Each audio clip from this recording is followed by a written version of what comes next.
football fans. The Cricket Celebration Bowl is celebrating 10 years of crowning an HBCU national champion. A champion will rise at Mercedes-Benz Stadium on December 13th as the MEAC and SWAC champions clash in Atlanta. Join us for championship football, interactive fan experiences, and iconic marching bands. It's an HBCU family reunion that you don't want to miss. See who will be crowned the next HBCU national champion. For event and ticket information, visit thecelebrationbowl.com. For over 30 years, HBCU Image has been more than just an apparel store. We've been a movement, a statement, a legacy. We celebrate the pride, the purpose, and the culture that make historically black colleges and universities legendary. Whether you're a student or a lifelong supporter, our gear lets you wear your HBCU story with confidence and style. Because when you wear HBCU Image, you're not just wearing clothes. You're wearing culture. You're wearing pride. You're wearing purpose. HBCU. With over 25 years of serving our communities, Destiny Financial Services, a division of Global Life, is here to help you and your family through difficult times. From cancer care to accidental industries to cardiac care, we all know that there are times that you can't control what happens in your life, but you can be prepared to weather the storm when it comes. Call DFS at 877-300-8269 or visit the website at www.globelifeinsurance.com. That is 877-300-8269, or again, the website at www.globelifeinsurance.com. ESPN Events presents Red Lobster Band of the Year, a title reserved for elite HBCU marching bands. A season-long competition that culminates in Atlanta on Friday, December 12th. Drum majors, percussion, drill, auxiliaries, musicality. All aspects will be examined by the toughest judges in the world of college bands. 4 will qualify for the big stage, where national champions will be crowned. Follow us on social media for rankings updates throughout the season. And join us in Atlanta on December 12th. For event and ticket information, visit bandoftheyear.com.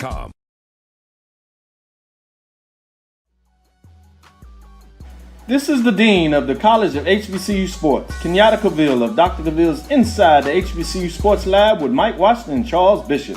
Come mix it up in the lab where the course lecture is in session every Tuesday from 6 o'clock p.m. Central Standard Time on Facebook Live, YouTube Spreaker, or the BCSN app, as we discuss all things about the HBCU sports culture, including exploring the week that was in the sporting HBCU diaspora, as well as the upcoming week of HBCU sports. With me, the Dean, the College of HBCU Sports, on Dr. Cavill's Inside the HBCU Sports Lab with Mike Washington and Charles Bishop. Course lecture dismissed.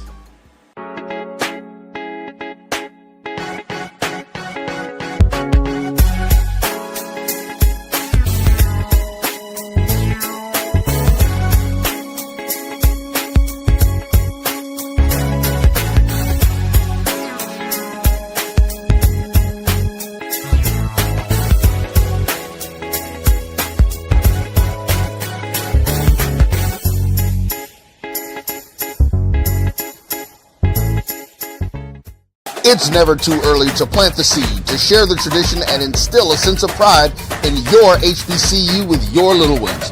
HBCU Pride and Joy Children's Boutique helps you share your school spirit with a wide selection of adorable kids apparel and accessories officially licensed from your favorite HBCU. Visit hbcupridejoy.com and follow us on all social media at HBCU Pride Joy on Facebook and Twitter. For over 30 years, HBCU Image has been more than just an apparel store. We've been a movement, a statement, a legacy. We celebrate the pride, the purpose, and the culture that make historically black colleges and universities legendary. Whether you're a student or a lifelong supporter, our gear lets you wear your HBCU story with confidence and style. Because when you wear HBCU Image, you're not just wearing clothes. You're wearing culture. You're wearing pride. You're wearing purpose. HBCU. College football fans, the Cricket Celebration Bowl is celebrating 10 years of crowning an HBCU national champion. A champion will rise at Mercedes-Benz Stadium on December 13th as the MEAC and SWAC champions clash in Atlanta. Join us for championship football, interactive fan experiences, and iconic marching bands. It's an HBCU family reunion that you don't want to miss. See who will be crowned the next HBCU national champion. For event and ticket information, visit thecelebrationbowl.com.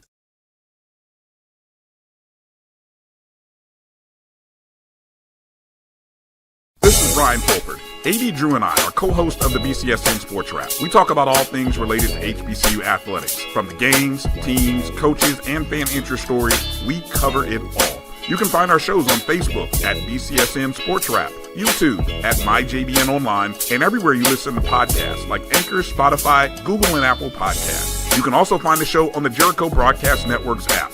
Make sure to download. We look forward to you joining the conversation and being a part of the show. The Cuvée Group is a Florida-based marketing and training consulting firm. We help businesses communicate to their target audience and engage them in conversation.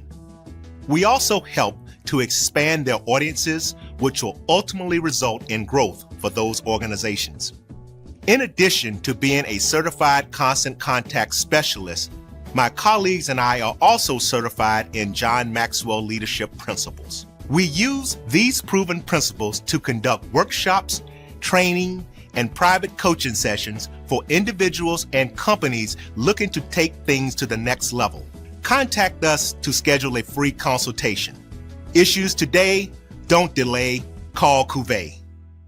For over 30 years, HBCU Image has been more than just an apparel store. We've been a movement, a statement, a legacy. We celebrate the pride, the purpose, and the culture that make historically black colleges and universities legendary. HBCU Image, a Kenny T's company. College football fans, a champion will rise in Atlanta on December 13th. MEAC champion, SWAC champion, the 10th Cricket Celebration Bowl, crowning an HBCU national champion. For event and ticket information, visit thecelebrationbowl.com. ESPN Events presents Red Lobster Band of the Year. Returning to Atlanta on December 12th, 4 bands will qualify for the big stage, where 2 national champions will be crowned. Follow us for rankings updates throughout the season, and join us on December 12th. For event and ticket information, visit bandoftheyear.com. When it comes to professional learning, teachers deserve better. From the leader in online learning, Stride brings you the Stride Professional Development Center, an on-demand library of mobile-friendly courses that gives teachers choice and flexibility, allowing them to learn anytime and anywhere. Our dynamic courses provide bite-sized learning and help educators advance their knowledge while also gaining professional development hours.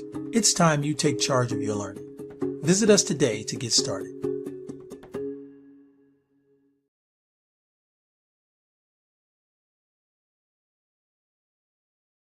I love Atlanta, a city in the forest. Hi, I'm Jeff Cleveland, seasoned loan officer in the Atlanta market. And whether you're buying a new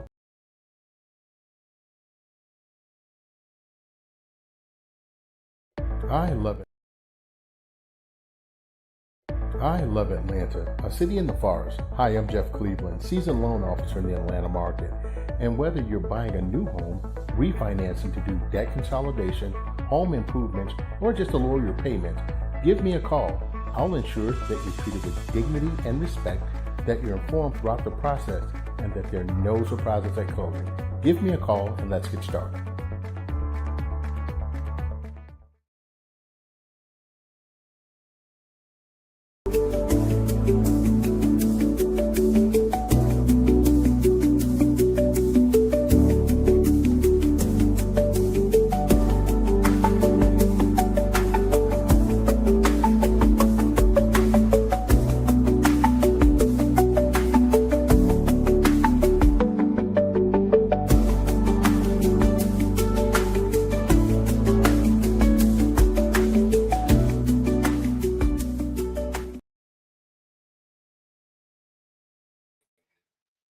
What's up? It's the 24th of December, 2025. So it's Christmas Eve for all you Christmassy people. And I just want to say this before my friends join the show. Because I remember distinctly having a conversation. I'm gonna have to get my producer to play the playback. And we was not gonna do the show this week because it was Christmas Eve, and I figured some of y'all would have something to do. I didn't want y'all to feel like me and let people know that you got a boring life, that you ain't got shit to do Christmas Eve. Don't nobody want to be bothered with you, so y'all stuck at home with me or doing some other shit. I wanted to pretend like my friends got a real life. But clearly some of my friends don't have shit to do. And I don't know what's going on. I just know that next year, I'm gonna get me some non-melanated friends to see what they doing. Because all my melanated friends, they seem to be like on some BS. So since we're here for the BS, and I was told to be nice, and I was just like, that's Mo's job to be nice, and he ran from it. Ain't no hope for Joe Mo. Mark ain't even part of the equation. So if Mo won't be nice, and DVP, it's not in my job description. I'm just supposed to come up with subjects and instigate. I'm confused. But anyway, I'm gonna start my list of shit that we're gonna leave in 2025 before the crew get him, so that I can say mine without interruption. And I know Mo got his pen and paper because he gonna have something to say, but he gonna swear he can't remember shit, so he gotta write shit down. So Mo, this is for you. I'm gonna go slow for you, Mo. Things we gonna leave behind in 2025. Number 1, the people who made you feel hard to love. Number 2, the overthinking that turns your heart into a battlefield. Number 3, the conversations you keep replaying, hoping for a different ending. Kind of like I be doing with this show. I be thinking at some point we might all become knowledgeable, educated, good brothers. And then I remember all 4 of us been denied that entry to that club, but we keep hoping for a different outcome. Number 5, the guilt you carry for walking away from what hurt you. Number 6, the version of you that always put everyone else first. Now I know a lot of y'all can resonate with that one. I'm gonna say that one again. The version of you that always put everyone else first. Because when you keep putting everybody else first, they learn to put you last because you do. So they just doing what you did. Number 7, the love you keep fighting for alone. Number 8, the doubts that made you question your worth. Number 9, and this is for people like me who suffer from depression. Oh shit, it went away. Where is it? Okay, number 9, the pain you've learned to live with instead of heal from. And number 10, the chapters that ended long ago, but you still hold on to in silence. So them 10 things we're gonna let go in 2025. Now I'm gonna bring my crew in. It pains me to have to do this, but I'm gonna bring them in anyway. Even though I know that this ain't what I want to do to end the year. So let's see. Should I do this by seniority? Should I do this by most disrespectful to least disrespectful, or age before beauty? I'm just gonna bring everybody on at the same damn time. Solidarity, baby. Solidarity. Oh shit. Everybody's here. And that's the scary thought, because we ain't never been here when we had shows playing. We ain't never all here together. The one show we ain't got playing. This is how you know you can't deal with black people. When you don't have shit playing, everybody show up early. When you got shit playing, everybody just come whenever they can. And I'm gonna blame Mark, because I honestly forgot all about the show. I forgot the day was Wednesday. Mark hit me up, said we're gonna do a show, and I was like, shit, maybe we'll just do a quick one, just cause we did kind of talk about that. And I put it in the chat. Anytime I put something in the chat, don't but one person answer. This time, everybody got something to say. So here we are. We're gonna do our Christmas Eve show. And y'all got any thoughts about the 10 things we'll leave behind first, Mo? Because I know your mind going back. He eat peanuts so he can be like an elephant and remember shit. Now I don't think that's gonna work in 2026, but hey, whatever worked for you, brother. What you got, Mo? Leaving behind? Yeah. Shit, the whole year. Shit. None of it. Damn. The whole year, baby. Yeah. You know what? Let me cut my heat off because it's already hot. Let's go, man. I need that whole year behind me, man. Hey, Mo, this supposed to have been a good year. Depend on where you at, man. Your perspective, man. Hey, I'm gonna tell y'all straight up. You can't trust a man on a podcast with an apron on. Mm. He probably got a little snub nose on his hip too. You got to watch him. You can't trust that joker right there. Well, I just want to know. I want to know how come you got off work so early. Aren't you supposed to be on the sleigh? I know he's riding up front with your little. They probably got a high chair and a sleigh for your butt. It's easy. We decided we ain't going to Chicago. Crime too high, so we asked that off the list. So I can get off a little early tonight. Hold up. And you live in Atlanta talking about crime? Come on, man. Really? Wait. But your president ain't talking about sending the National Guard here. He was talking about sending them to Chicago. And you heard what the Supreme Court said. Not that they really matter, but you heard why they said it, right? Yeah. They said they don't want them good white people being killed by y'all. Of course not. Of course. We ain't got them issues in the A. No, please. They trying to take out your state's attorney down there. Come on, man. The great Fannie. I'm gonna vote Fannie. I wish I could vote for Fannie. Look, I'm voting for Fannie. How's that? Hopefully she run for governor in 4 years. Well, you all got to keep the senators you got. You all got to keep them senators you got. You're about to lose those if you don't watch out. Hey, I heard Marjorie Taylor Greene gonna become a Democrat, so who knows? Yeah, well, okay. That's what she said. Look, man, that's like that South Park episode with the devil and Donald Trump. Well, y'all, Joe Mo, you gonna get us banned? Yeah, probably. But I figure, look, if you still here, I'm good. I'm all right. I can't get banned with you around. Joe Mo, what you asked Santa Claus to bring you for Christmas? Man, I asked him to bring me peace of mind, and I know he ain't gonna bring none of that crap. He gonna bring you a piece of somebody's mind. I hope, yeah, probably. That's usually where it go. That way it go. Well, what you asked for when you was a kid? I mean, I know it was a couple of months after slavery, but what did you ask for as a kid? For Freedom. Damn. We know you're the oldest thing on here.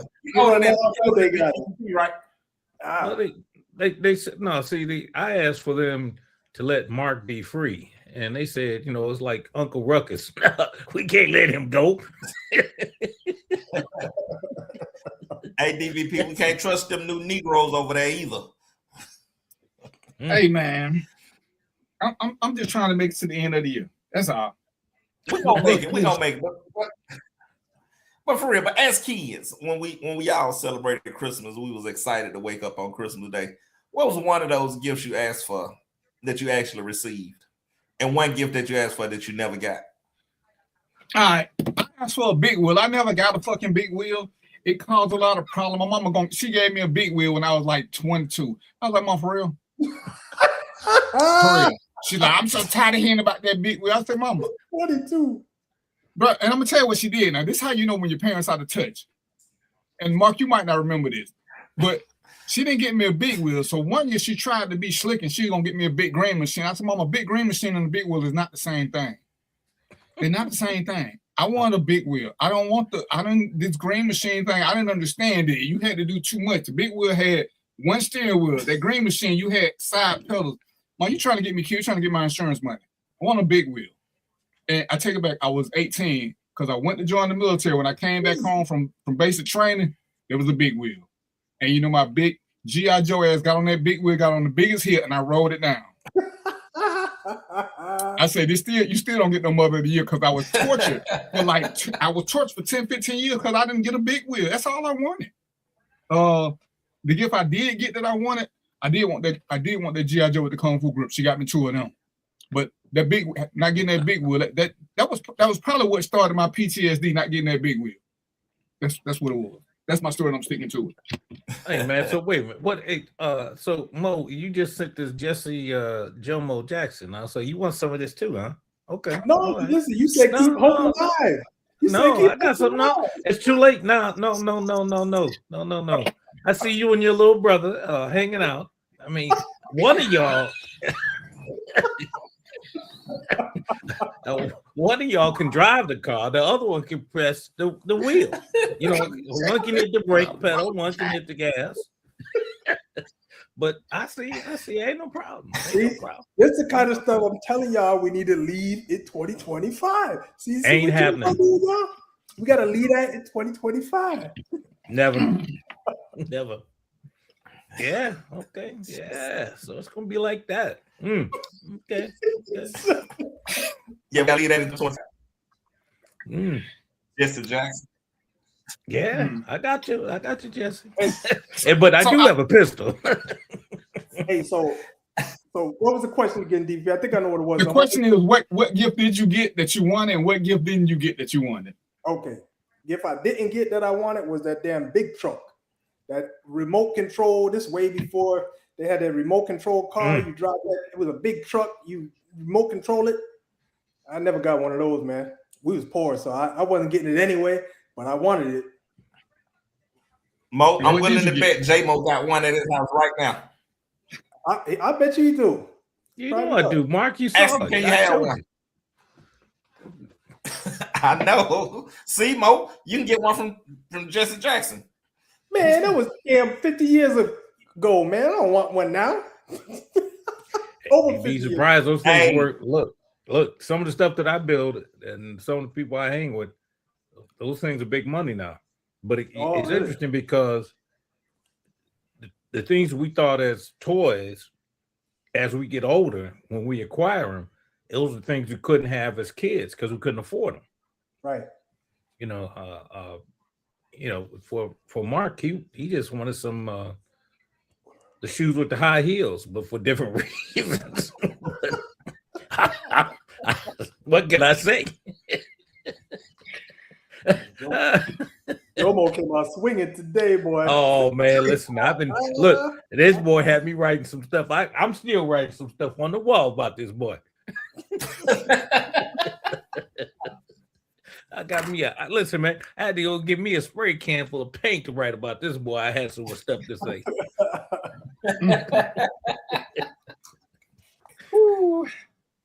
Yeah, that big truck, man. That's what I wanted.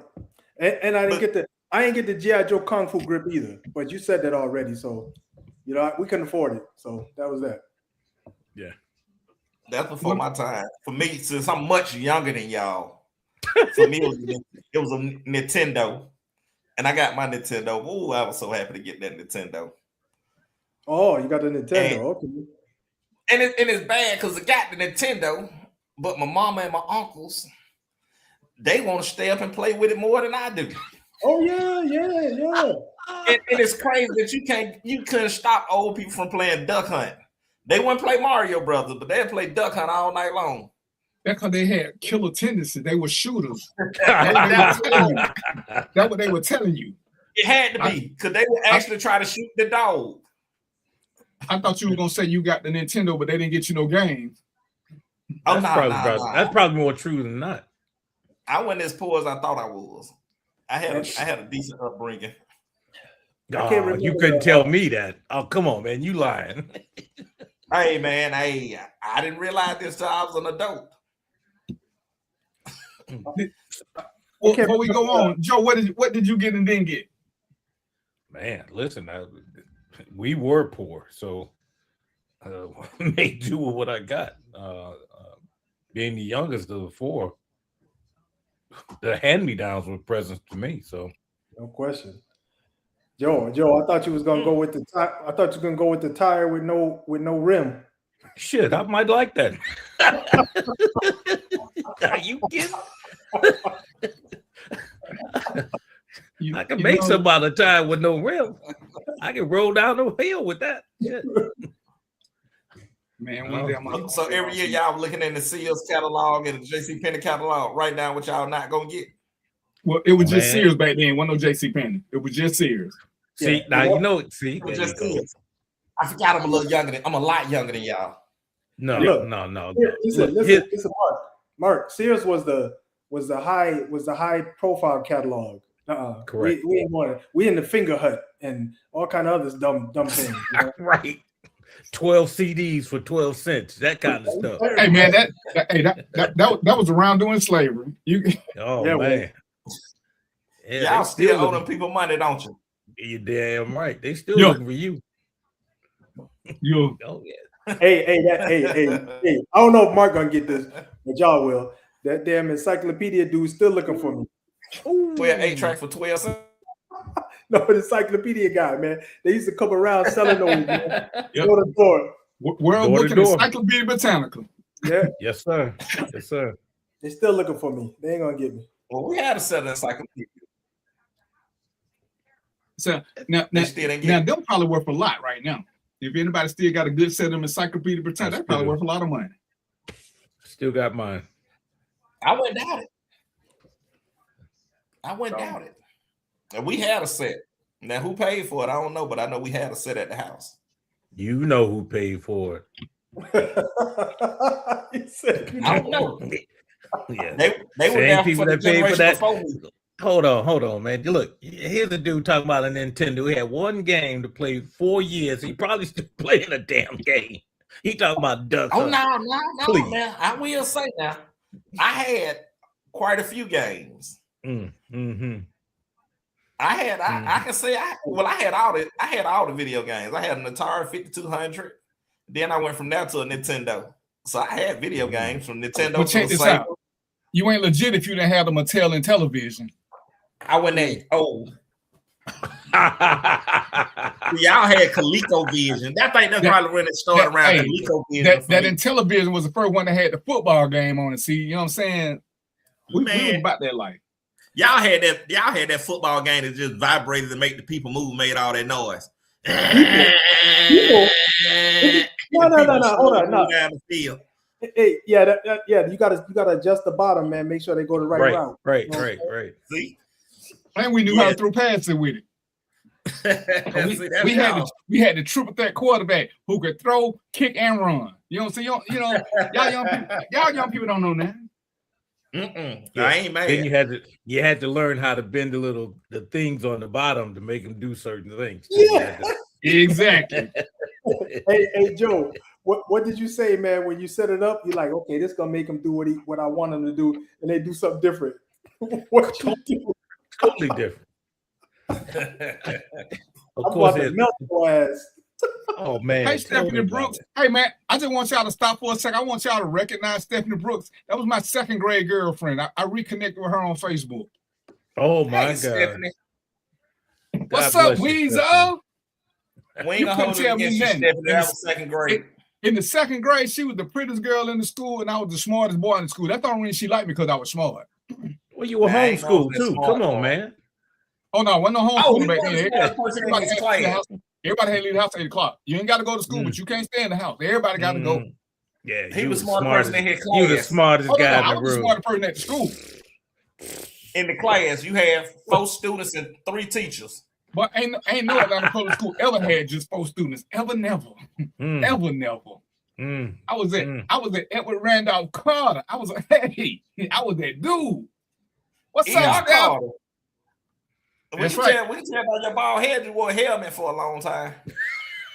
Ooh, he fired up today, boy. Yeah, no. I'm trying with this brother, but he just ain't gonna let me. You know what I'm saying? Hey, DVP, you gonna have to go to that other shoulder, man. You know, you're on the wrong shoulder right now. You know what I'm saying? I'm trying to end the year on a good, nice note, but some people just won't let you be you. You know what I'm saying? They just do what they want to do. I'm trying. But hey, man, you turned out to be actually pretty decent dude. Pretty decent. Hey, pretty decent dude. You know what I mean? So I know, Mark, you had a couple of sets, but I just want to ask a quick question right quick. You know, it's 20, 25, 26, whatever year this is. We closing that shit. So, did we take Nicki Minaj's black card, or she still? What's up with her? What's up with her? Oh, please, man, let her keep it. Talking about it because I've been on some other shit. What's up with Nicki? You know what I'm saying? I heard she was kissing the ring and doing some crazy shit. She was just campaigning, politicking as usual. So when Chrisette Michelle sung for him, we canceled the shit out of her, even though she was not known for making a bunch of albums. She was a good singer, but she didn't have a lot out. So what we doing about Nicki Minaj? The only people that canceled Chrisette Michelle were people that didn't listen to her music. Right, and it wasn't a bunch of them nowhere. Look, you didn't cancel Snoop Dogg. You all didn't cancel Snoop Dogg. I mean, the last election, he called y'all a bunch of niggas. And he said a whole bunch of other things, and now he's the first one up talking about, oh, you all ain't shit either. Wait a minute. Yeah. I canceled Snoop a long time ago. I didn't. When Snoop tried to go in on Gayle, but he wouldn't go in on Zimmerman, I knew Snoop wasn't about that life no way. Hey, look, man, this is my thing. If you black and you 1% or really, really well off, you identify with class. So I don't got to cancel you. You already cancel yourself. You identify with class. Everybody in that category, in that class category, those people ain't black. You heard OJ. What did OJ tell y'all? Y'all wasn't listening? I ain't black. I'm OJ. Boom. Right there. Makes sense. James. Yeah. You know, sometimes you have to realize them rich people problems. I got a question though. Did anybody read his book? I didn't besides know. Me. Okay. All right. That because it's what's up, Toya? There's such thing as self-incrimination. Hey, Toya. I mean, you know, the book before that one was I didn't do it, but if I would have. No, his book was if I did it, and then he makes certain statements that had they been pulled out in court, but that's neither here nor there. I'm just saying. Oh God. Hey, did he write something like when Ron Goldman grabbed me? Right. I mean, when Ron Goldman grabbed the dude that was attacking him. Right. When Ron dropped the knife. I mean, when nope. Yeah. When I was choking the shit out of so and so. Yeah. So the part I heard about when I caught my wife sleeping with my son that wasn't in there. Oh. Nope. Nah. I'm just checking. It's I mean, like I say with Nikki and people like I'm with Mo, people of that status, that's their problems. That problem don't trickle down to me. So she said what it is, and I'm just wondering. I don't buy her music, so it don't bother me. But we pick certain people and let them say crazy shit. But when other people say it, we come hard on them. Because like I said, I didn't like Snoop because I don't like the way he treat black women. But then he took pictures. He kissing Martha Stewart ass. He kissing Donald Trump ass. I'm just trying to figure out how he's such a thug. You know, he always throwing up gang signs, but you bow down to this little white woman. You bow all the way down to this little white woman. Well, you got to give to him over the years. He has matured. You know, is that what it is? Oh, it's called maturity now. When you say mature, you mean he got old? He got older, so you know some things change. But he didn't get DVP. Hold on, DVP. Would you let Mark explain maturity, please? I'm trying to learn some shit. Please. You got your pen? So I'm taking notes. As you get older through life experiences, things change. So your thought process change and things of that nature. You got to have both of them things at the same time, Mark. Either you got older or you had life experience. Because lots of old people don't know shit because they ain't got no experience. So what does Snoop have experience with other than kissing a white woman's ass in? DVP, I'm taking notes. Would you please? But as you live, you get older. I've been told you experience life a little bit more. Okay, well, so with life experience, I think he's a little bit. So look, hey, Mark, though, what I said watered down that transition because his class watered. If you saying he made a transition, the class watered it down. He changed. He went into a different class, man. So that's the big part of it. You know what I mean? He ain't trying to be thug life on the street no more. You know? No, but and in that, you know, what they say is he got to a point and he ain't gonna mess up the bag. And that I understand. So yeah, but hold on. Let's talk about that. Because I do not co-sign that at all, because here's the thing. I'm not saying you're wrong, Mark, but I don't co-sign that argument because what he's saying is you crazy here, but you ain't wrong, but you crazy here. That's what he just said, Mark. Go ahead, Mo. what kind of interpreter I got, man? Let me start doing sign language because this cat, I don't know what the hell he's saying. No, but so look, man, he's in a hole. He got money, so they don't need to do anything. They do whatever they do now. Whatever he does now is a choice. I take that out of Kanye's book. Whatever he does now is a choice. Mo, do me a favor, brother, because I like you. Don't ever quote Kanye. don't quote. Maybe it was a choice. Kanye was a choice. Yeah. I just got to give a special shout out to Vivian Bradford. She was my partner once upon a time. Now, I'm just telling y'all this: if y'all like amusement parks and scary rides, ride with her. When I rode with her one time, right, and I ain't scared of much. I swear I'm not. But when I rode with her, I can't say it. When I got out the car, the first thing I did was imitate the Pope. I French kissed the ground because I was as happy as I had ever been to get my ass out that car safely. I tried to call my mama. It was the only time I was ever religious is riding with her. We took a 45-minute ride in like 6.5 minutes. I don't remember shit other than me and that ground. We became really, really intimate because I couldn't wait to get out. And when it was time to go back, I was willing to catch the bus. I wasn't getting back in that car. So if y'all ever want to have the shit scared out of you, ride with 1220. I guarantee you your life won't be the same. Or if you're looking for a quick weight loss, ride with 1220. She gonna scare the living shit out of you. I got restraining orders against her right now. I don't know how she watching the show. I'm gonna call Mark and the Funky Bunch and figure out how she is watching it. Vivian, it wasn't just the brakes that was smoking. The car was smoking. My butt was smoking. I don't even know what we went for no more. I just had to say that because I thought I had blocked her on all my social media, but clearly I didn't do a good job. So, Joe, can you help a brother out? I know you're in Chicago, but I need a restraining order against the police. The whole you know what they say. Look, well, you know what they say about the police. You can't trust them. Well, there was another one, but I can't say it. Well, that, okay, so she too out of a joke. More like NWA kind of stuff, But she can sing. So if she starts singing in the car, I'm just telling you, I put on 3 seatbelts. And I prayed. And I can count the number of times I prayed on 2 fingers.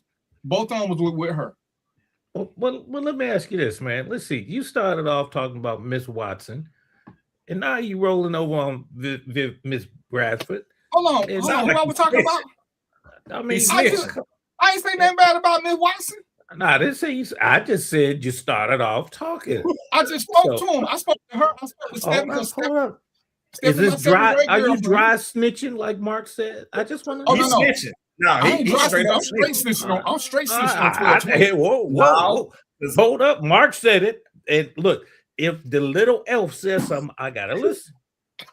Now we gotta back up. The first thing he said was he told that Miss Watson liked the special ed kids, and that was his first girlfriend in 2nd grade. No. That was no. Like special ed kids. No. We didn't have to know that. Stephanie Brooks was my 2nd grade girlfriend. I didn't say nothing about no teacher. We have to know that Miss Brooks likes special ed kids. Where did that come from? She probably trying to get rid of that past. And then you said you was kissing the ground. Hey man, that's a freakazoid something. What's wrong? What's up with this stuff, man? What's wrong? Listen, you want hell through elementary school? You know, man, as soon as I figure out how to start muting y'all asses, I'm muting y'all. So 19, she says 19, 12, 19, and 12, 20, we will always be partners. So so you all beat partners? Is that what I'm hearing? Or what's the story? No. That we were both in Fusion. So Fusion was 12, 15, 16, 17, 18, 19, and 20. And it was probably 21 and 22. I don't remember. But I was 19, she was 20. So because nobody else liked me, and she came after me, they made me and her ride together till I got my own car. Gotcha. So I was in my world, I was a hostage. Okay. It was a traumatizing situation. That's my final answer. No, we didn't find. No, we found religion when I rode with you. That's what we found, religion. So, and now she do insurance. So when we do the insurance, she gonna tell y'all about. She do insurance and burial. So if you don't get insurance from her, she gonna bury you anyway. So I'm just saying. But when I do an insurance show, I'm gonna have her on here. One or the other. I got it. Yeah, and she'll sing at your funeral if you got insurance through her. If you ain't got insurance through her, they just gonna play a record. Well, at that point, I ain't gonna care. Well, am I? I don't know. She mean like that. She might wake you back up. Yeah, you don't care. Yeah, listen. You gonna be looking down at your funeral like this ain't what I wanted. And they can have an 8-track. Who's singing Mariah Carey?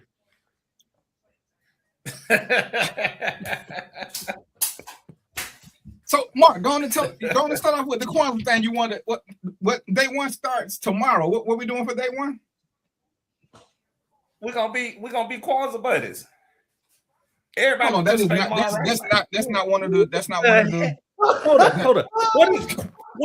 What is Kwanzaa? What did that? That child just say?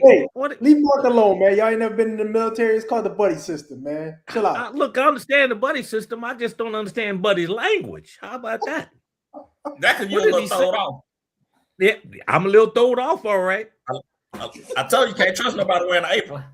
No, sure can't. I just again, how did you get off work this early on Christmas Eve? Elves ain't supposed to be off this early, man. Come on. Cool. Everywhere that the National Guard is, we don't have to go. Chicago. See, there you go. See, I knew there was some black elf in you. Use a belt. Black elf. They can't even keep you in the South Pole. You supposed to be in the North. Did you finish making your Christmas ornaments? I certainly did. Wait, hold on. Show us none of your ornaments. Hold on. Wait, you know what they look like, elf? Quit playing. Hey, Mark, tell them ELF. Next time I come up, we're gonna make a gun on his 3D printer. Listen, man. Come on, man. Come on. See, that's how we're going to end up getting shut down. Shit like that right there. See, you talk about somebody dry snitching. Jesus Christ. Yes, in today's show, these Negroes are talking about putting guns. Let me just put my disclaimer out there. The host of the show doesn't know any of these people, personal or professional. They just logged on and hacked into his account. So that's my disclaimer. And in today's news, Darren Bell was leading a revolution of Antifa. So the first day, y'all stupid. The first day of Kwanzaa it said Umoja. Pronounce it, Darren, since you're more into it. Because I'm just trying to act like I don't know none of y'all now. Emoji. What do you say? You know how to pronounce it. Emoji. Come on, Uncle Ruckus. Quit playing. Emoja. I ain't that Jesse Mosley Jackson.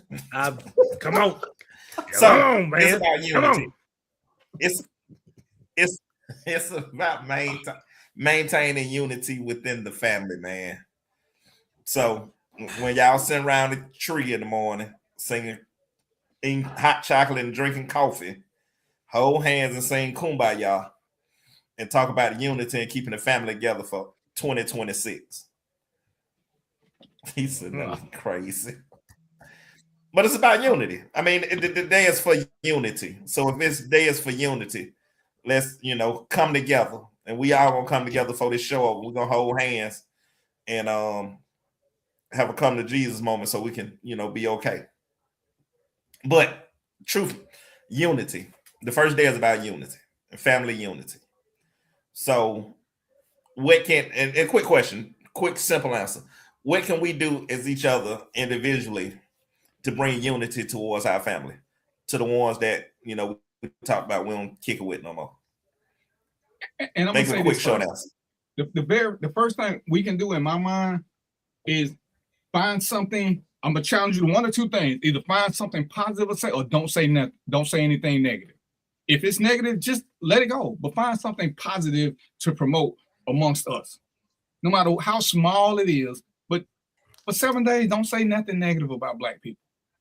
Whatever it is that happened, find the good in something else, and let's promote the goodness for a minute and maintain that. Say something good to a family member you ain't spoke to in a while. Say something to them. Send them a text. Give them a hug, as long as they ain't nobody that you hate. But pick the family member that you ain't spoke to in a while, and just welcome them in. Say something. What's up, Shirley? Well, the sheriff department gonna be up here strong. I'm telling all y'all ain't working. I think that's one of the easiest things we can do is just we can speak. See, you snitched on yourself that time, Mark. We wasn't even gonna tell them who you was, but and you see George just in his headset. So, yeah, we brought all these police in here. Hey, man. Look. I got one serious question. Tell me how Kwanzaa differs from Hanukkah. That part I couldn't tell you. I ain't never looked into Hanukkah. Oh no, I ain't looked up Hanukkah. So tell us what's Hanukkah. Tell us about Hanukkah. No. The question was to you, Mr. Emoji. Emoji. I hadn't looked into Hanukkah. Okay, then. So what are the principles behind Kwanzaa then? I mean, so there's 7 days of Kwanzaa, correct? 7 principles. Yes, 7 principles. So the Kwanzaa emblem is the exact shape description as the menorah. So my question is, instead of imitating, what makes this different than what they do? If you can answer that. And we can't because we don't know. I know I can't answer that. All right. Well,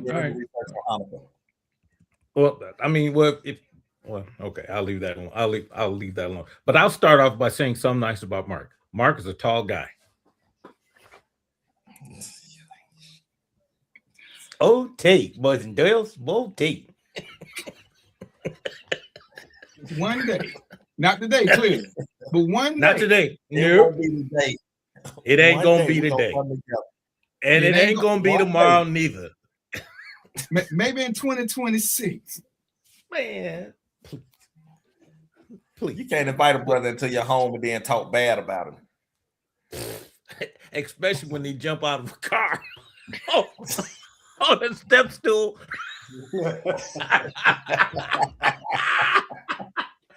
I saw his little feet coming out the car like this. Clearly, he didn't get the memo, Mark, because y'all been talking about don't say nothing bad about black people for a week, and he just, oh man, he just wait. That doesn't include belts. Look. Hold up, man. That don't include black elves. I'm sorry. Where's your home training, Joe Mo? I ain't got none. We speak. I ain't got none. I got my apron on to keep all the blood off. That's all. See, he on some Dexter shit with that apron, but I wasn't gonna say nothing. But hey, in keeping with the spirit, Dexter was one of my favorite shows, so I can say something good about it. Hey. Hey, look, think about it. Now, think about that program, one of the top shows, and you got to wonder, where's the flavor of the country if that's a top show? Come on, man. What was the other one? Squid Games? They kill people? I never saw that, but I did like Dexter.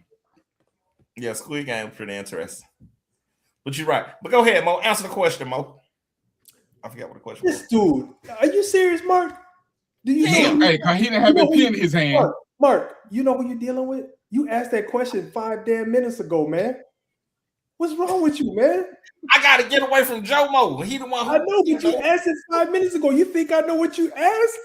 Come on, man. Ask DVP. He the host. DVP, do you even know what he asked?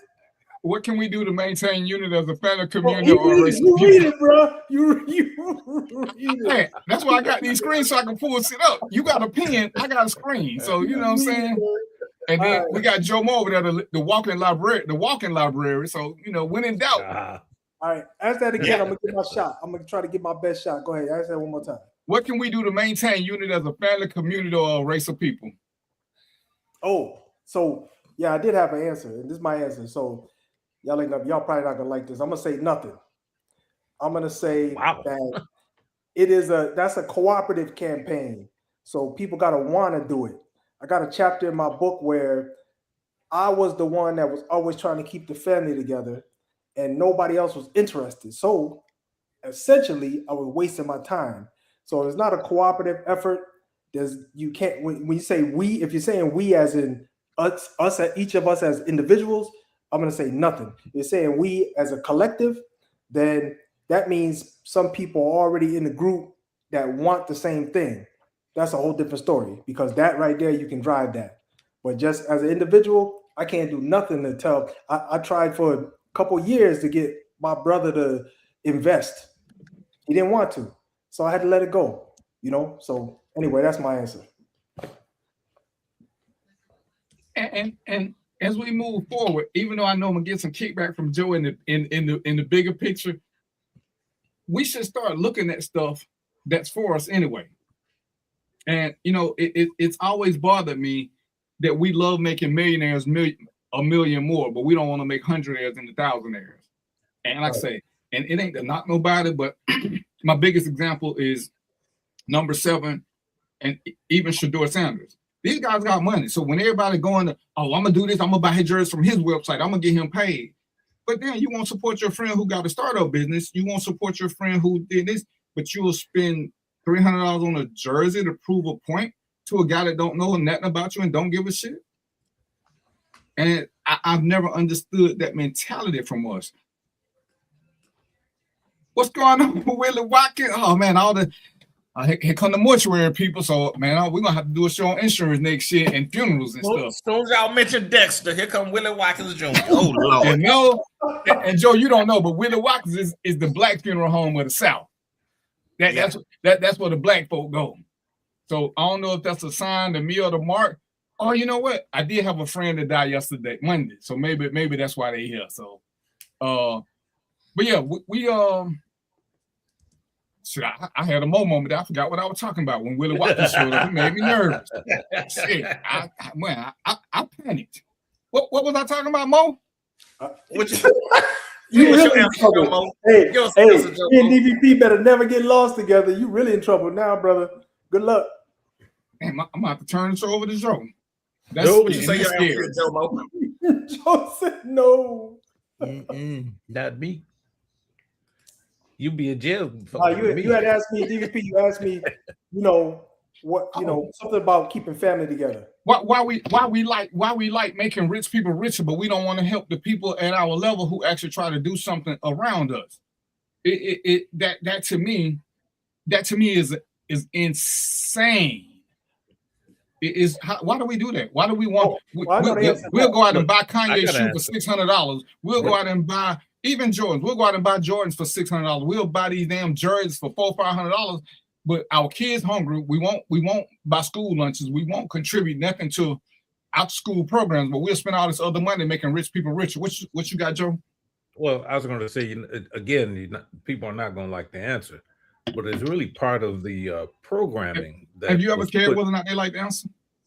Well, that's true. That's true. It's part of the post-traumatic slave disorder training that was put forth in 400 years of training as a slave. Because you have those contained thoughts, then they can control you. I think it was Malcolm X, who said, you let your enemies train your kids, teach your kids. What do you think they're going to teach them? They're not going to teach them about revolution. They're not going to teach them how to think outside the box. The fact that, if you look at this country and this history of inventions, as we get closer to the new evolution of information highway, you begin to see that almost 90% of the stuff invented in this country came from us. But you don't hear those stories because, again, part of that training is teach them to distrust each other. And that didn't come from Willie Lynch's letter. That came from, I have a book that you all need to read. It's called How to Make a Slave. And it was published in the late 1800s, How to Manage Your Slave. And in one of the chapters, which was widely distributed, by the way, it says how they would feed their Negroes a dram of arsenic to keep the sheen on them.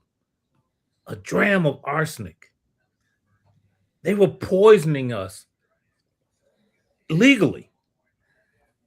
So part of the training was, again, they knew in Mississippi and Alabama at one time the slaves outnumbered the slave owners. And again, we look at Virginia, you look at the Second Amendment, how it came about.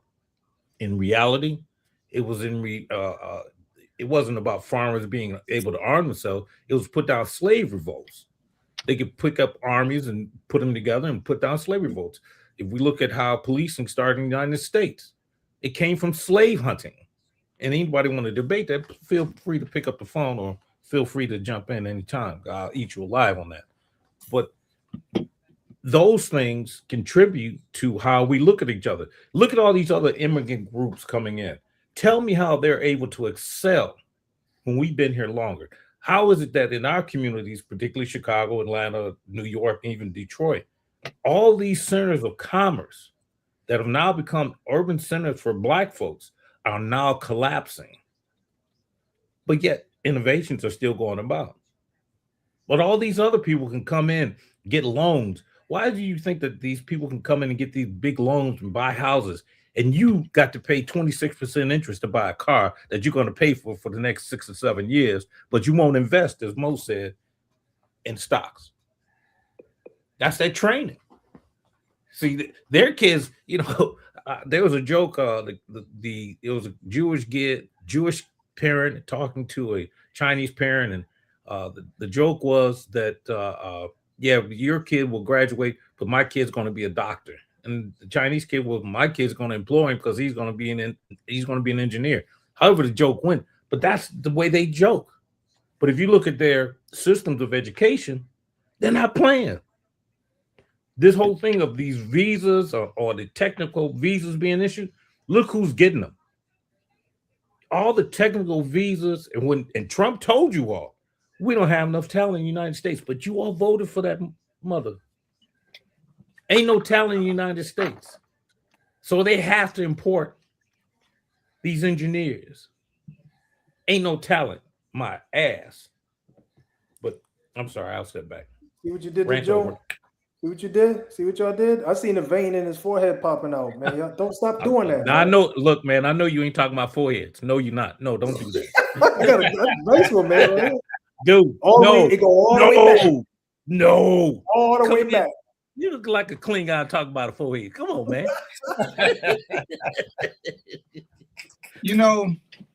When I first started doing this show, I used to ask people, why y'all watching this show on Wednesday? Because y'all need Bible study. Oh, I'm gonna say this right now. Y'all need Bible study. Y'all shouldn't be Facebooking. Y'all need Bible study. Mark need Jesus. Why you figure that?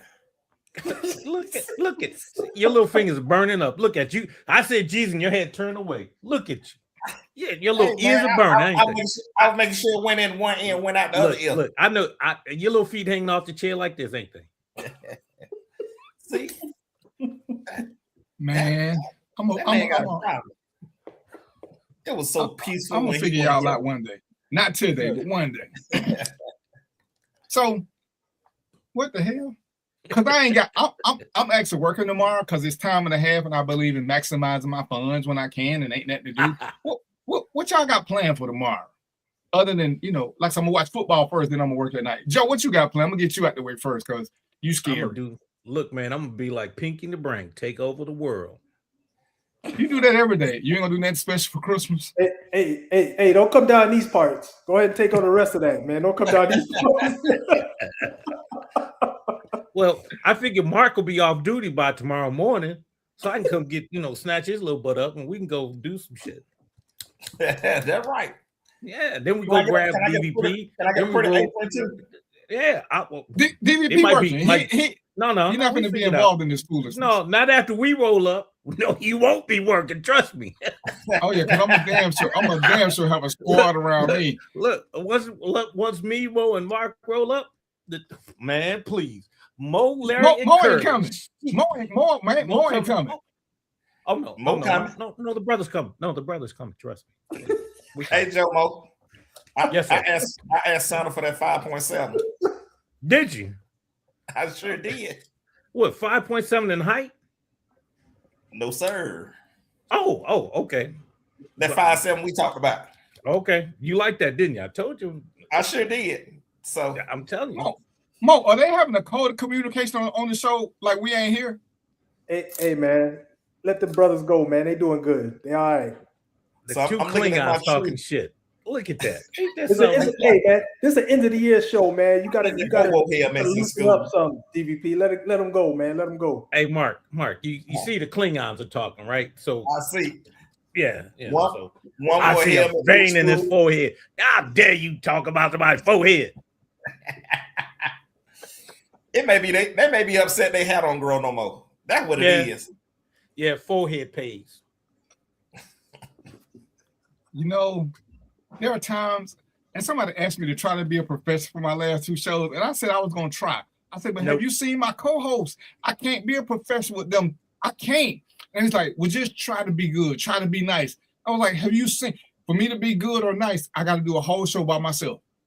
Because if some people show up, they just kind of. Yeah, that ain't gonna work either. I've seen some of your shows, no. Yeah, that ain't gonna work either, man. By yourself. Yeah, we saw your show by yourself. Nah, that ain't gonna work. Nah. That's why we on here now. Yeah. But I tried. I came with a good faith effort. I started the show off talking about with the 10 things we should leave behind in 2025. I tried, ladies and gentlemen. So I'm gonna try to maintain control for like 7-8 minutes. Hey, so hold on. So I wrote the question down. Here's my answer now. I wrote it down. Triple R. Y'all remember that? Triple R.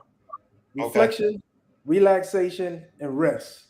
That's the plan, man. Reflection, I thought you were gonna say reefer. Relaxation, and rest. Nobody getting a present. I ain't calling nobody. I ain't seeing nobody. I just told you what I'm gonna do. Relaxation, reflection, and rest. That's it. Damn. And see, So I'm gonna cut my phone off. You're gonna be the first text in the morning. I'm making sure at 12:01. I'm texting your black butt. I'm gonna put them in a group text and just wait everybody to say respond. Yes, sir. Group text. I'm cutting my phone off, so when them chain texts start coming, I won't see none of them for 3 days because I'm just gonna cut everything off. I'm gonna let you read that one, Joe, because you saw it too. I have no idea what that is. I think everybody saw it. Happy holidays. Yeah, happy holidays. Stay real, bro. Shanuka, Stay real. Whatever. But the first part of it, it don't translate well. Shit off. Yeah. Just shit off. Right. That don't translate well. No, y'all misfits. You never told nobody take that shit off. You know what I mean? That's what it is. You know, you gotta use it properly in context. And you all thought I was a bad influence. Exactly. There you go. Thank you. I think Mo changing. Thank you. Mo is maturing. When he on the show with us, he's maturing. Listen, I have never understood New Year's resolutions when people say, I ain't gonna do this no more, start next year. And I'm thinking, if you're already doing dumb shit, do you really need to have a day that you're gonna stop in the future? It don't occur to you like stop now. It's like, you know, or in the middle of the year.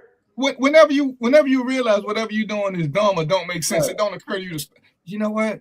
I'm just keep smoking this crack, but come the first year, I'm gonna give all this shit up. I'm gonna switch to heroin.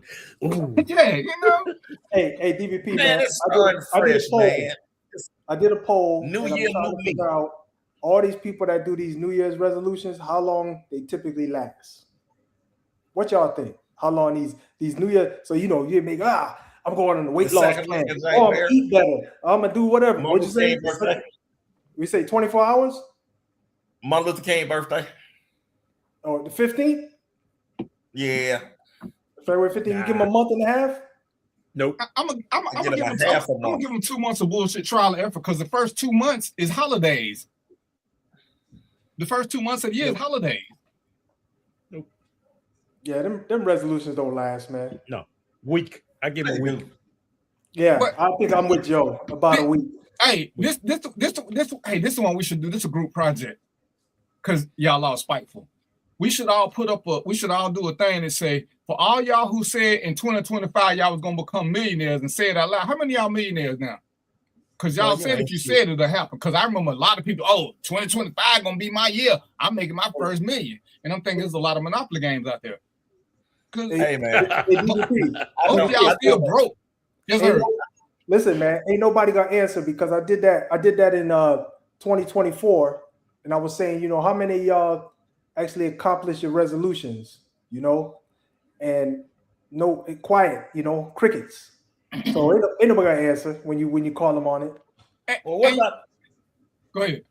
What about the people that get an extra offering at watch night service so they can be millionaires the next year?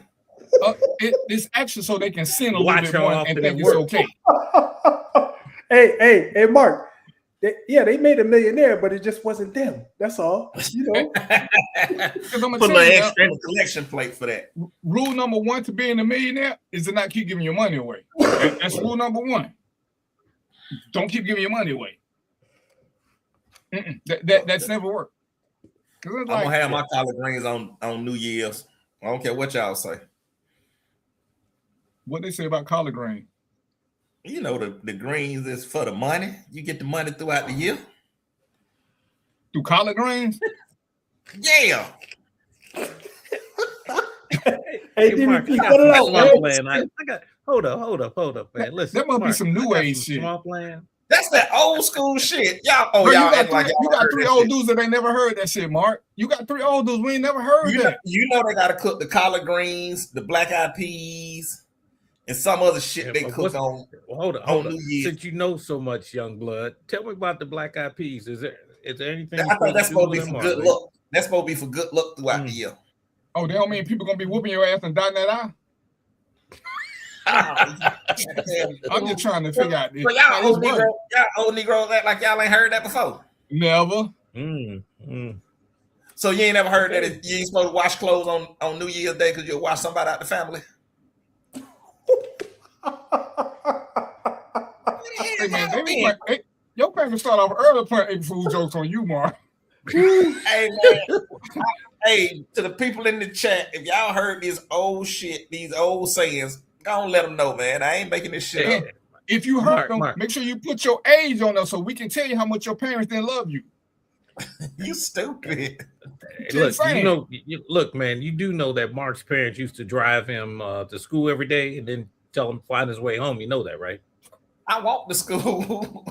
See? I'll leave it at that. I stay in the community. We walk to school. But yeah, so man, if we have a show that we're gonna talk about all these old New Year's sayings. I can't believe y'all act like y'all ain't heard them before. And we way older than you, Mark. And y'all old as hell. Okay, see, Aaron, how old are you? He heard them. I can't believe y'all while he was locking people up. He didn't hear from his people. Who you hearing from, Aaron? Happy holidays, brother. Who you hearing from? Tell them that's why black people make collard greens, black eyed peas on New Year's Day. That's what it's for. The green is for the money. Hold up. But you talking about a brother named. But you talking about a brother named Hiram. Yeah, he heard it. Stop saying that man Hiram. You didn't hear a word. I said Hiram. Biblical, see? Okay? See? As opposed to Marquise. She say she heard it. It's definitely a thing. Listen, man, I need to cut all this out. You from the city, you from the country? Because because I don't understand why we can't eat salad then, because salad green. They cook it, that's why they. So y'all don't have the same slave food on New Year's Day every year. Slave food. First of all, my mama wasn't cooking on New Year's. No. You different. You was still on Infamy till you were 9. With your helmet. So I'm assuming Infamy is what gives you height, and you didn't take none of it? Yeah, you only 5'8". Well, stop playing. How tall are you, Ben? I'm 5'11". How tall aren't you, Mark? You ain't that damn tall. You just stop lying. Joe, can you hold up Galacticus right quick, and we can do a scale?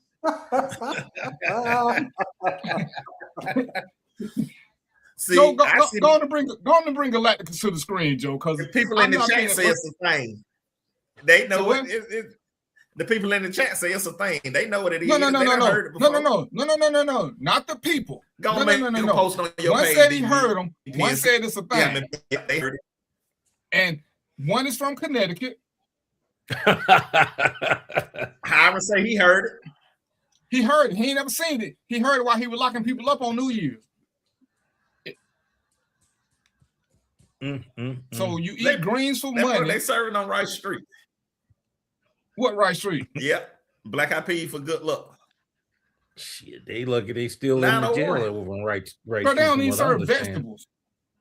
And they damn sure ain't serving no collards or green. You get little hot dogs, or you get watery peanut butter.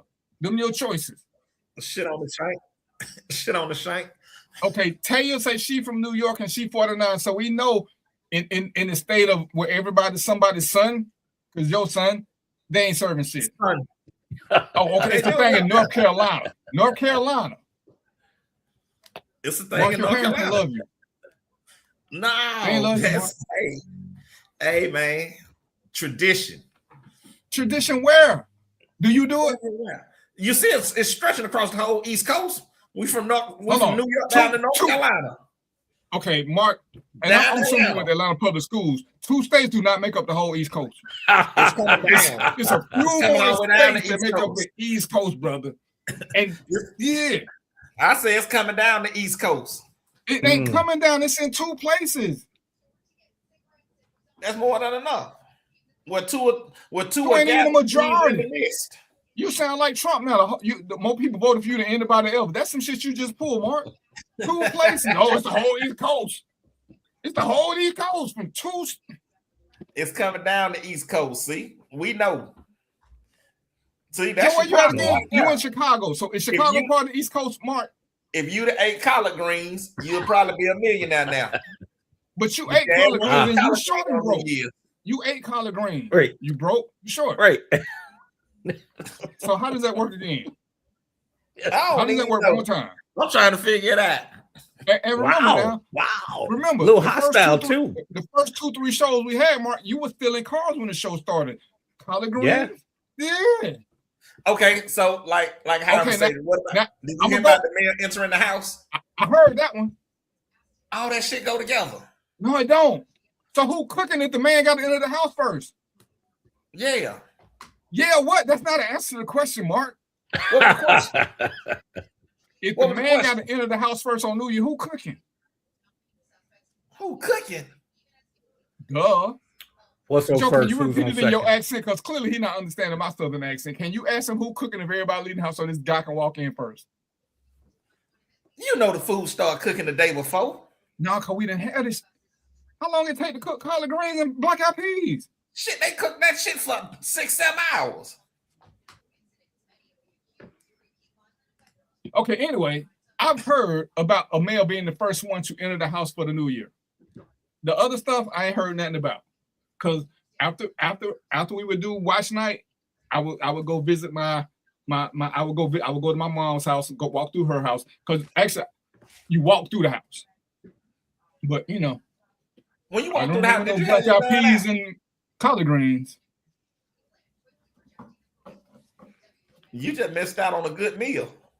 But I grew. You 5'8". You 5'8". If I'm 5'8", that would make you like 4'6", Mark. Wait till we see this. We gonna see at this live show.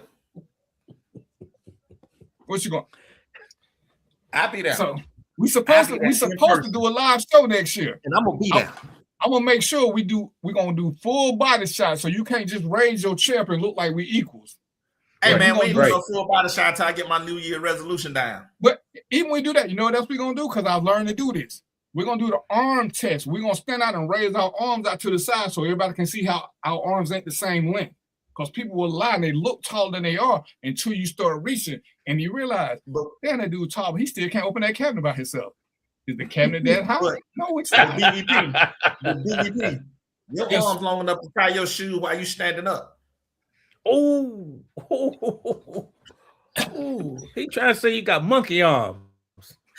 I didn't say it, but Mo thought it. Joe Mo thought it. What? Oh, okay, that Mo. Yeah. So you trying to say he walk on his knuckles, Joe Mo? No, that's what you said. Right. There you go, Mr. Greens.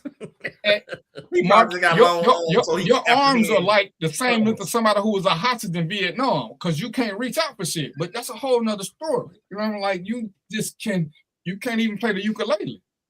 He walk on his knuckles. Damn, that sound. Hey, you know what? I'm so glad. Why ain't y'all working? First of all, I mean the streets can't be safe. Hey, I don't know what you're doing. Hey, why ain't nobody working? Shirley, Dixon, why y'all ain't working? Why? I want to pronounce your name, the guy who watching from YouTube, but I ain't gonna mess it up. So I'm gonna be just like D5, man. Where you watching from, brother? And I'm not understanding incarnation forbidden, and Joe couldn't explain it to me. And I'm sure none of these heathens can explain it to me. Joe's supposed to be, he's supposed to be the sensei, the wise one of the group. Lies, all lies. Well, I'm sorry you didn't get smart on 2 days out of the week. You didn't get the final contract, but the one that management sent me, it defines everybody's roles clearly. So they voted on what we were supposed to do. That's why I keep telling y'all what you guys are, because in the contract it says everybody has a contractual obligation to do certain things. So what is Mark? Wait, hold on. I'm glad you brought that up then, Mr. Contract. So what is Mark's contractual obligations? He's not supposed to steal cars while we live. Okay.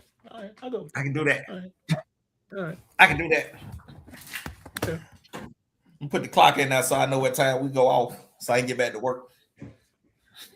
But the clock ain't got no hands on it. It do got hands on it. Because he stole them. It got hands on it. I think they the same length as your arm. I can't see shit. You ain't supposed to see it. I see you trying to steal. He got a sundial. You know what I'm saying? This boy using a sundial at midnight. That tell you where he's at. Come on, man.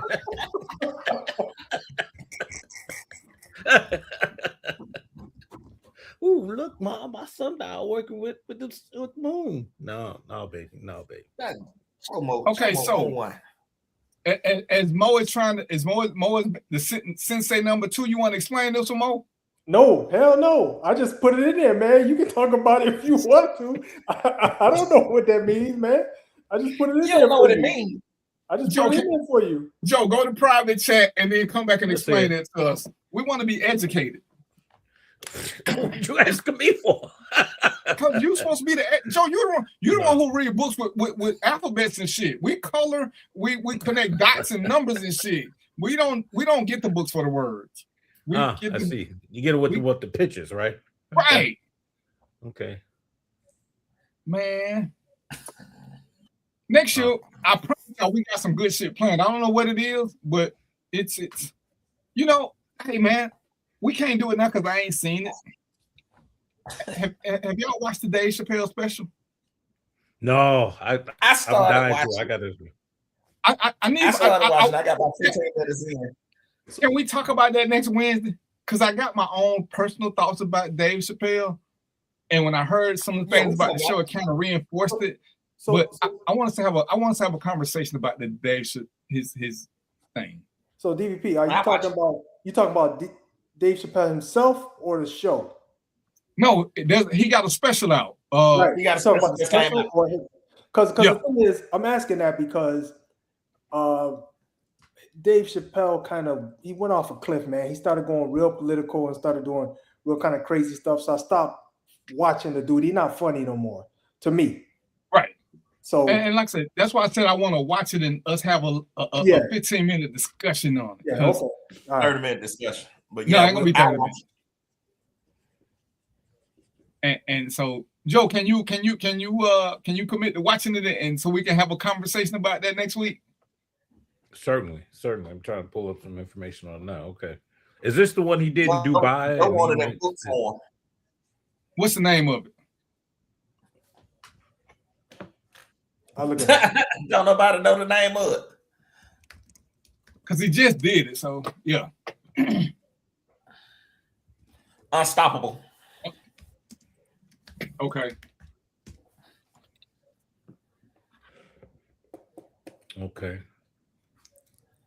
Yeah, the last one, the last show I watched with Dave Chappelle, he kind of pontificated too long about certain things, and the show wasn't funny to me.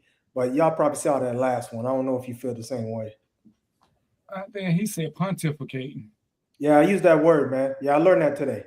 I see. Yes, sir. Did you get out of the book Joe sent you? Joe gave it to me. Joe texted to me. Joe, I'm gonna use this word. Mo, why are you replying? Why are you replying to Mark? And come back and talk about it. What you say, Joe? Why are you replying to Mark? Here's a guy that thinks that the Jetsons and Barney is a real guy. I mean, come on, man. Jesus. See, Christ. and I was just gonna tell you I love you, Joe Mo, but to see how you there you go. Hey man, look, I just saw your picture. This ain't they're tracking Santa and they got a belt on the sled. Hey man. Oh, there you go. Oh man, I see you. Good shot. You're flying over North Carolina right now.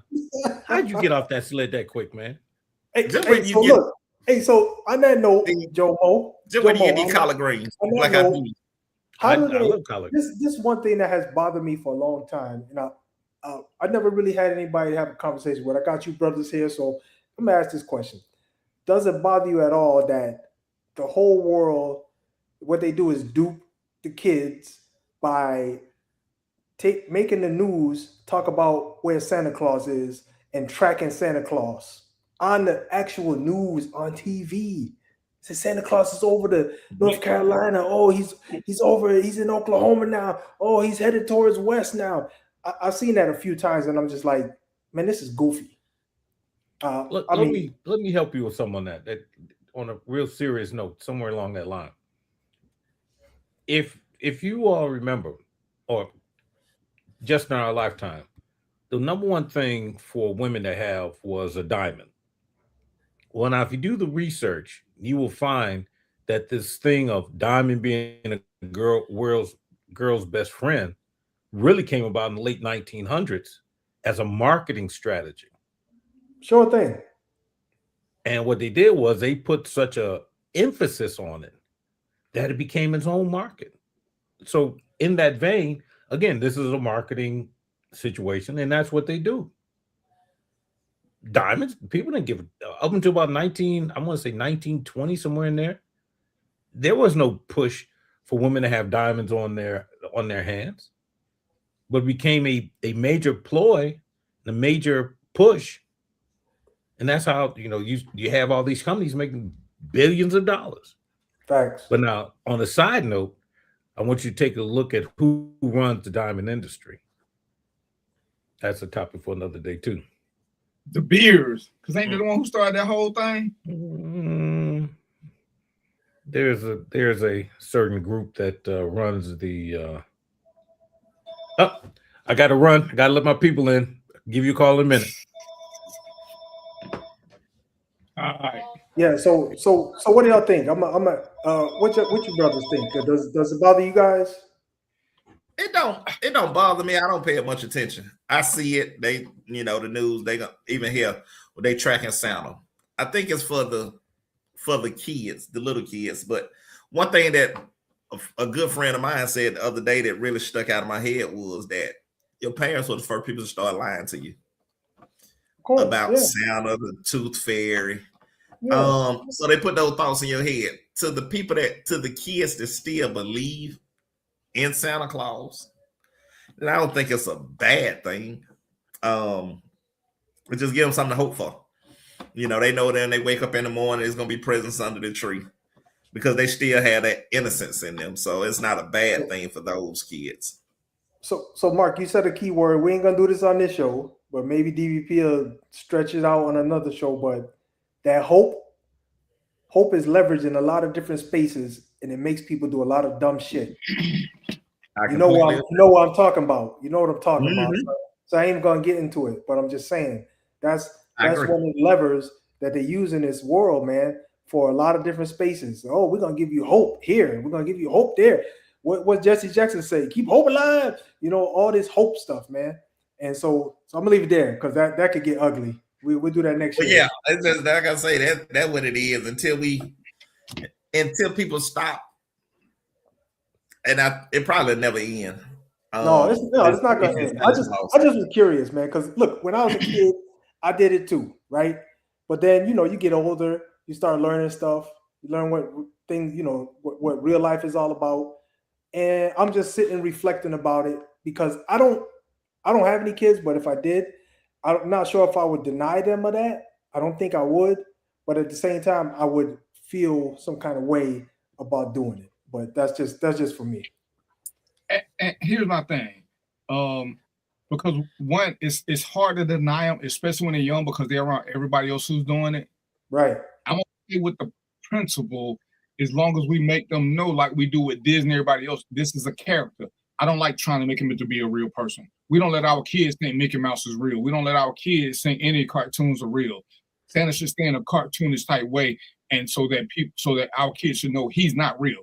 He's a fantasy being to do this the same way we do it with every Disney character. No. Kids love going to Disney World, Disneyland. They want to take pictures with Mickey, Minnie, and all them, but they know they're not real because we ain't never let them to believe that rats and mice and rodents talk. We ain't never let them to believe that. So why are we doing it with this little fat dude? So celebrate it if that's what you do. But keep it real. Hey, Santa's this guy. So when you see this thing about him flying over, it's no different than watching Rudolph the Red-Nosed Reindeer. It's just part of the attraction. It's not really him. It's just what they do, like they do with any other movie. And to me, that's the part where you got, because that's what I had to start doing with my kids. Santa's not a real person. So, don't get all excited when you see Santa thinking it's a real guy. It's just another guy playing Santa. That's how he can be at 21 miles at one time. Hey, I'm gonna share this story with y'all, just because it's along the lines of what we're talking about. And is so when I was a kid, they used to tell you, if you get a tooth fall out your mouth, this is where I grew up. Tooth fall out your mouth, put it under your pillow, and in the morning, usually has some money there or something, right? They just tell you to put it on your pillow, but then in the morning it'd be money or something there. Y'all ever heard of that? First of all, Mark, you look kind of confused. The Tooth Fairy. Tooth Fairy, right? So, hey man, I used to do that when I was a kid. When you're in the hood though, for some reason the Tooth Fairy don't make calls to the hood, man, because my tooth is always there in the morning. so I don't know what that's all about, man. He must not come to the hood. Our parents ain't finna wake up in the middle of the night to try to remember to swap it out. They ain't finna, they tired. They tired. Ain't got time for all that work. They've been working, man. Ain't nobody studying you on that too. And then you be like, some of y'all bad kids, y'all like to sit with that bag in your hand. So now your mama got to pop you in the head to make you let go. Ain't nobody got time for that no more. Ain't nobody got time for that. But yeah, I mean, it's okay, but how long do we let it go on? Right. Especially, and let's see, 7:20. So we're gonna and this is the crazy part. When we look at all these little things, I'm gonna turn it into adults. Is we lead kids into fantasy and want them to believe shit.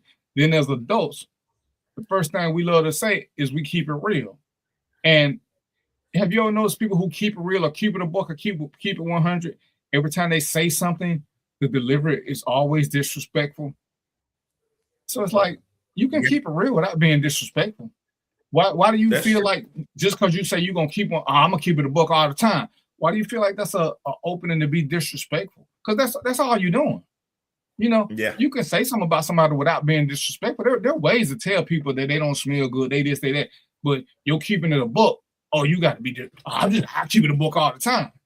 Well, you weren't keeping it a buck when you got your ass beat. You weren't keeping it a buck when you were stinking the other day because your power went off. You weren't keeping it a buck then, but you want to keep it a buck when it involved you. We like to be disrespectful and call it something else. We love it. And it's like that's crazy to me because on one hand, as we talking, when we got kids, we don't mind lying to them. But when it comes to adult conversations, we love to be disrespectful and call it, I'm just being grown. They can't handle the truth.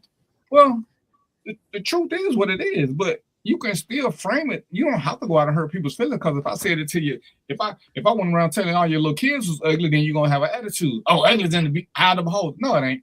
No, There's universal ugly. No matter who you are, Halle Berry is a good-looking woman. There's no debating that. Stacey Dash crazy as she want to be. Stacey Dash is a good-looking woman. Some things are just not debatable. But we want to be I'm always keep 100. To always keep it 100 means you living in a fantasy. Because there is nobody, I would challenge anybody on this panel or anybody who's watching this show to say, when we're all men, and I'm gonna take more because more ain't got no kids. But as men, we've been dads, we've got some weird ass gifts. Some weird ass gifts, some ugly ass ties, some ugly ass socks. And more importantly, our kids have gotten gifts from grandma or grandpa that they didn't like. And what did we tell them to do?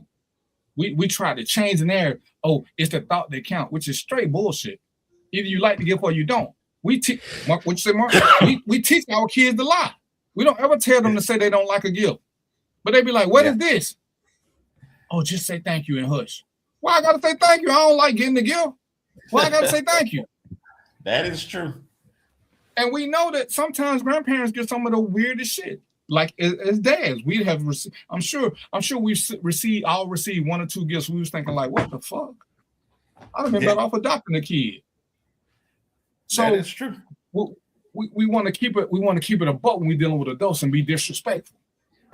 But when we're dealing with kids, you want to lie to them, but you keep it a buck. And they're like, when did we come across this thing where it's like, I don't do Christmas. I don't knock nobody who do Christmas. I don't never try to tell nobody what they should have. I just don't do it. I don't do it. So, as I said, when you're saying whatever, as Joe kind of brought up, and I learned, don't say Merry Christmas. Just say Happy Holidays, because you don't know what somebody celebrate. Don't try to force Christianity on them, because that's what I feel like a lot of Christians do. They try to force Christmas on you. But everybody don't celebrate Christmas. Are you going to turn around and say Happy Hanukkah? Are you going to say Happy Kwanzaa? You only saying Merry Christmas. So it kind of makes you a bigot. Just say Happy Holidays. You cover everybody in one swoop. Everybody.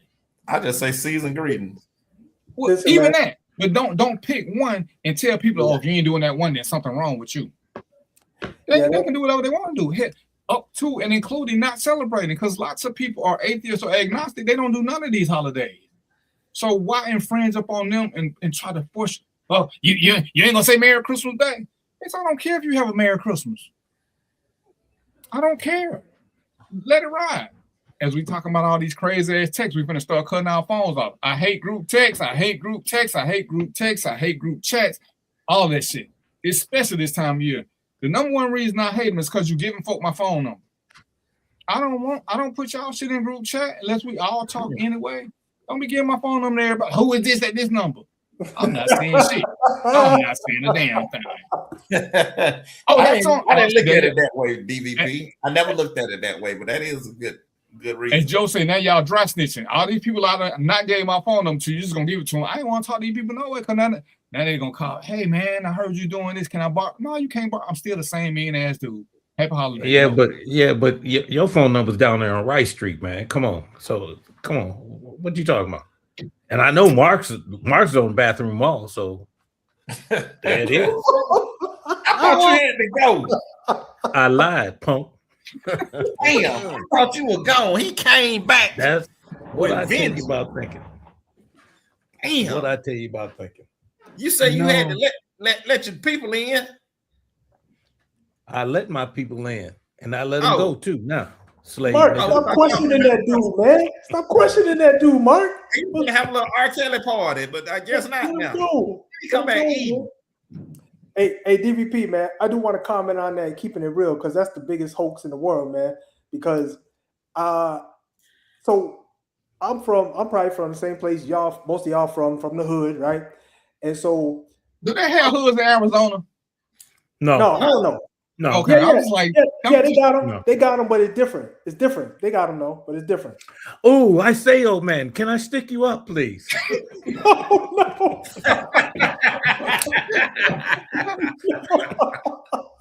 I say, is that a Chevy or a Chevrolet?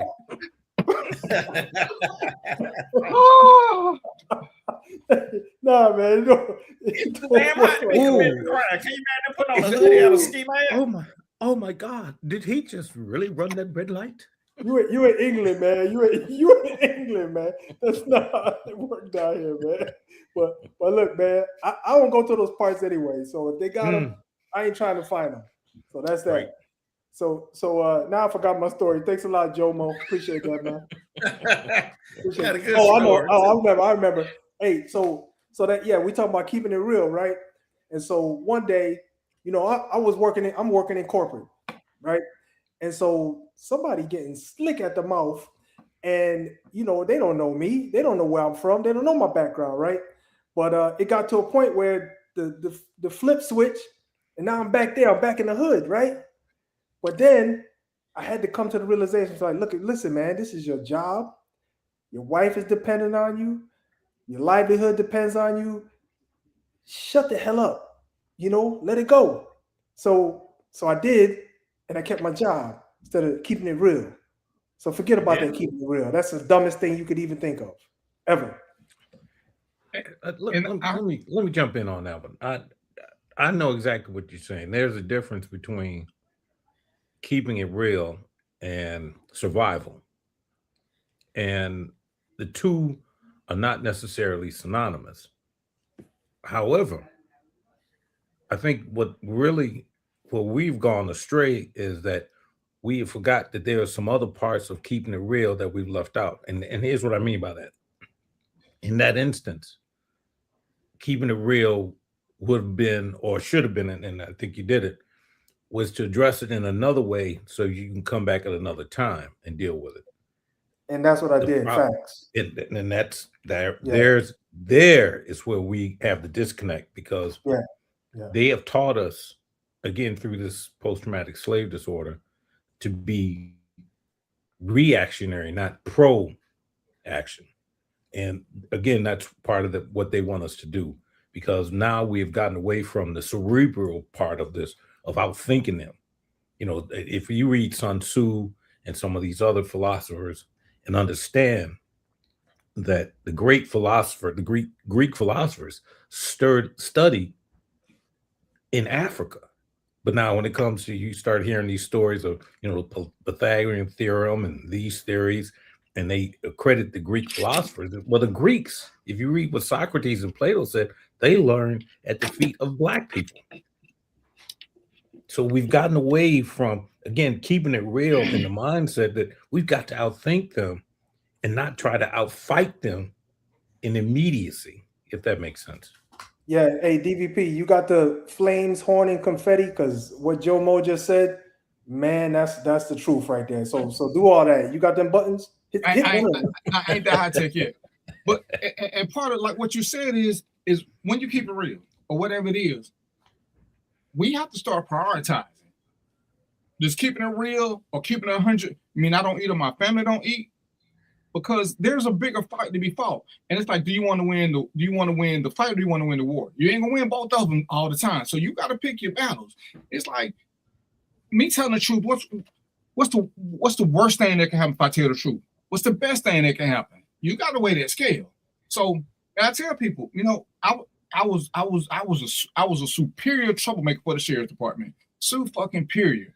But if you look at the history, I only became worse once I had enough money that I could afford a 3-month suspension. Because ain't no 3-month suspension. But I realized once, because when you at a job and you live from paycheck to paycheck, I don't care what nobody say. It ain't nothing about keeping it 100. It's about keeping a job.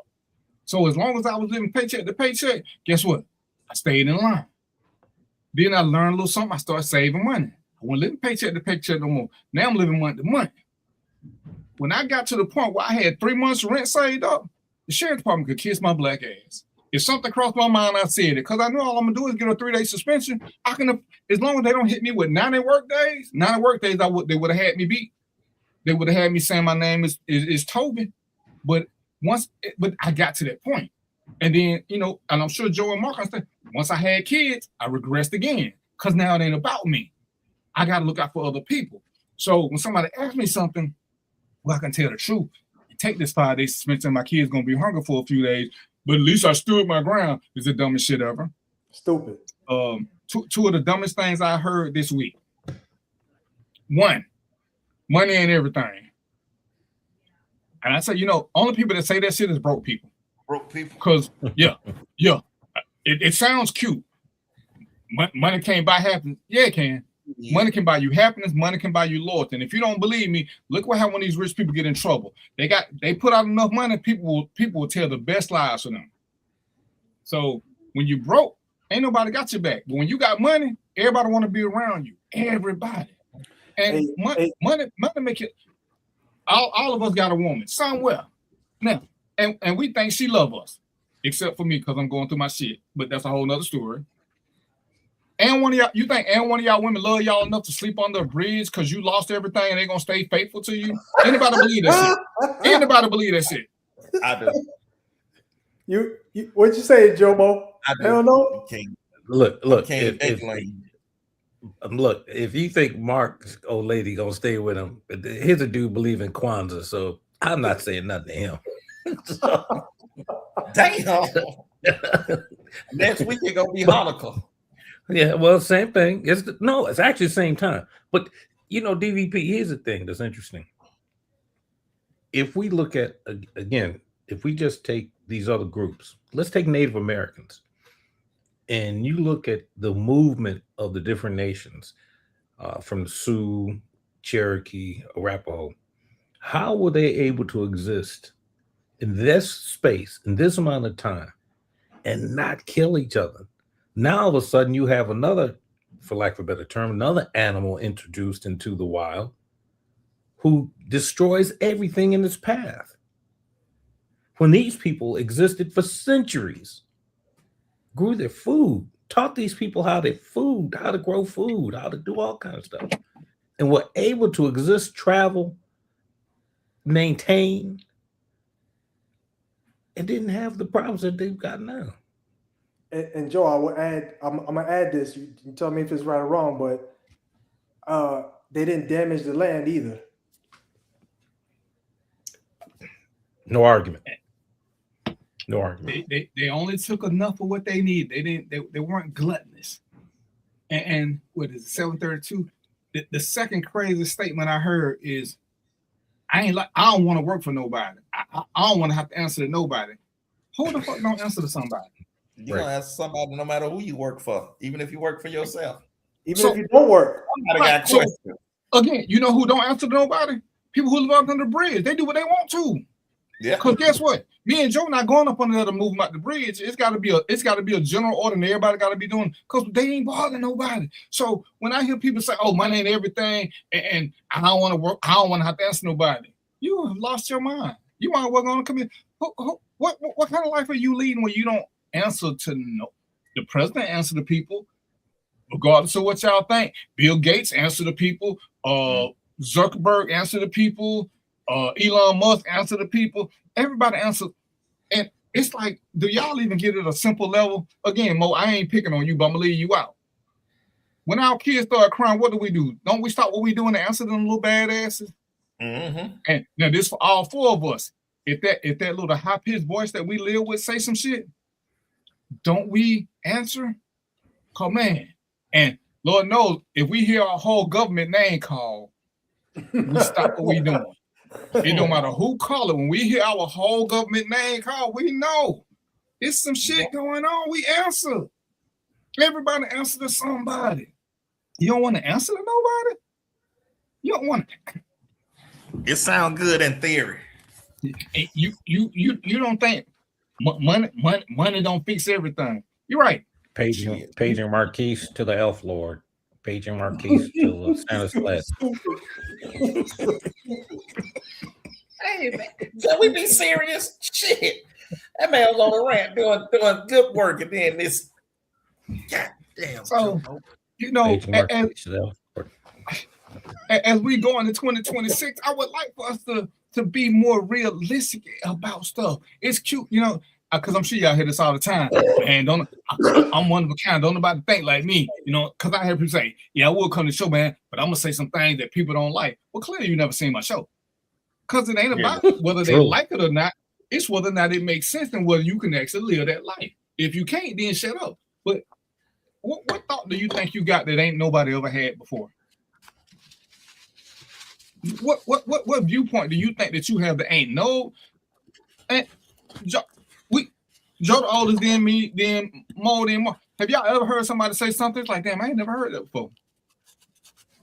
And when was the last time you said that about somebody? And kids don't count because kids say the craziest shit out of the blue. And it's like there's no arguing with their logic. There's none. But from an adult, when was the last time an adult said something that you never heard before? Or you like, damn, that's the first time I ever heard that. That's very rare. So who are these people that think they so damn unique that, and it's like, have you noticed the ones who claim they got the most unique and different opinions are at the very bottom of the broke list?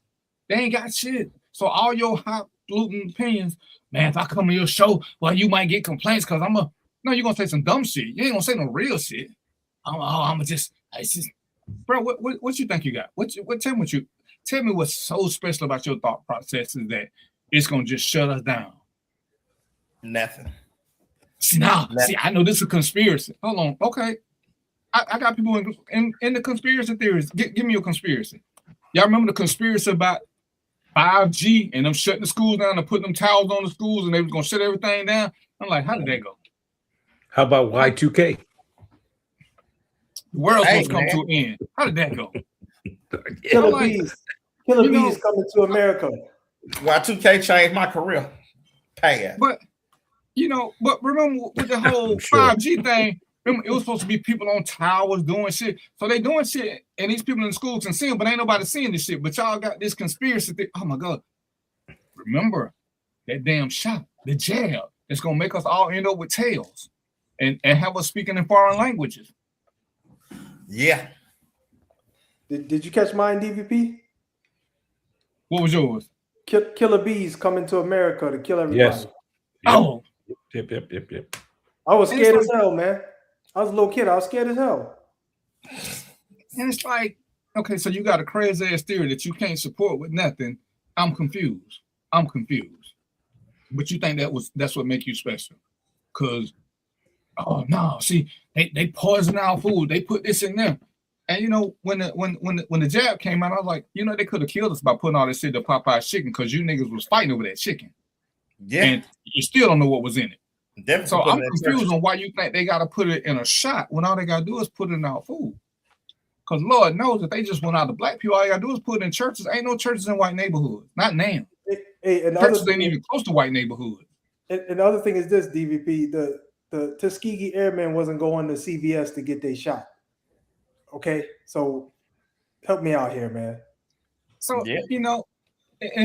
it's that keeping it 100, keeping it real. So you so smart with your truck, under the bridge pillow living ass that you know the key to everything. But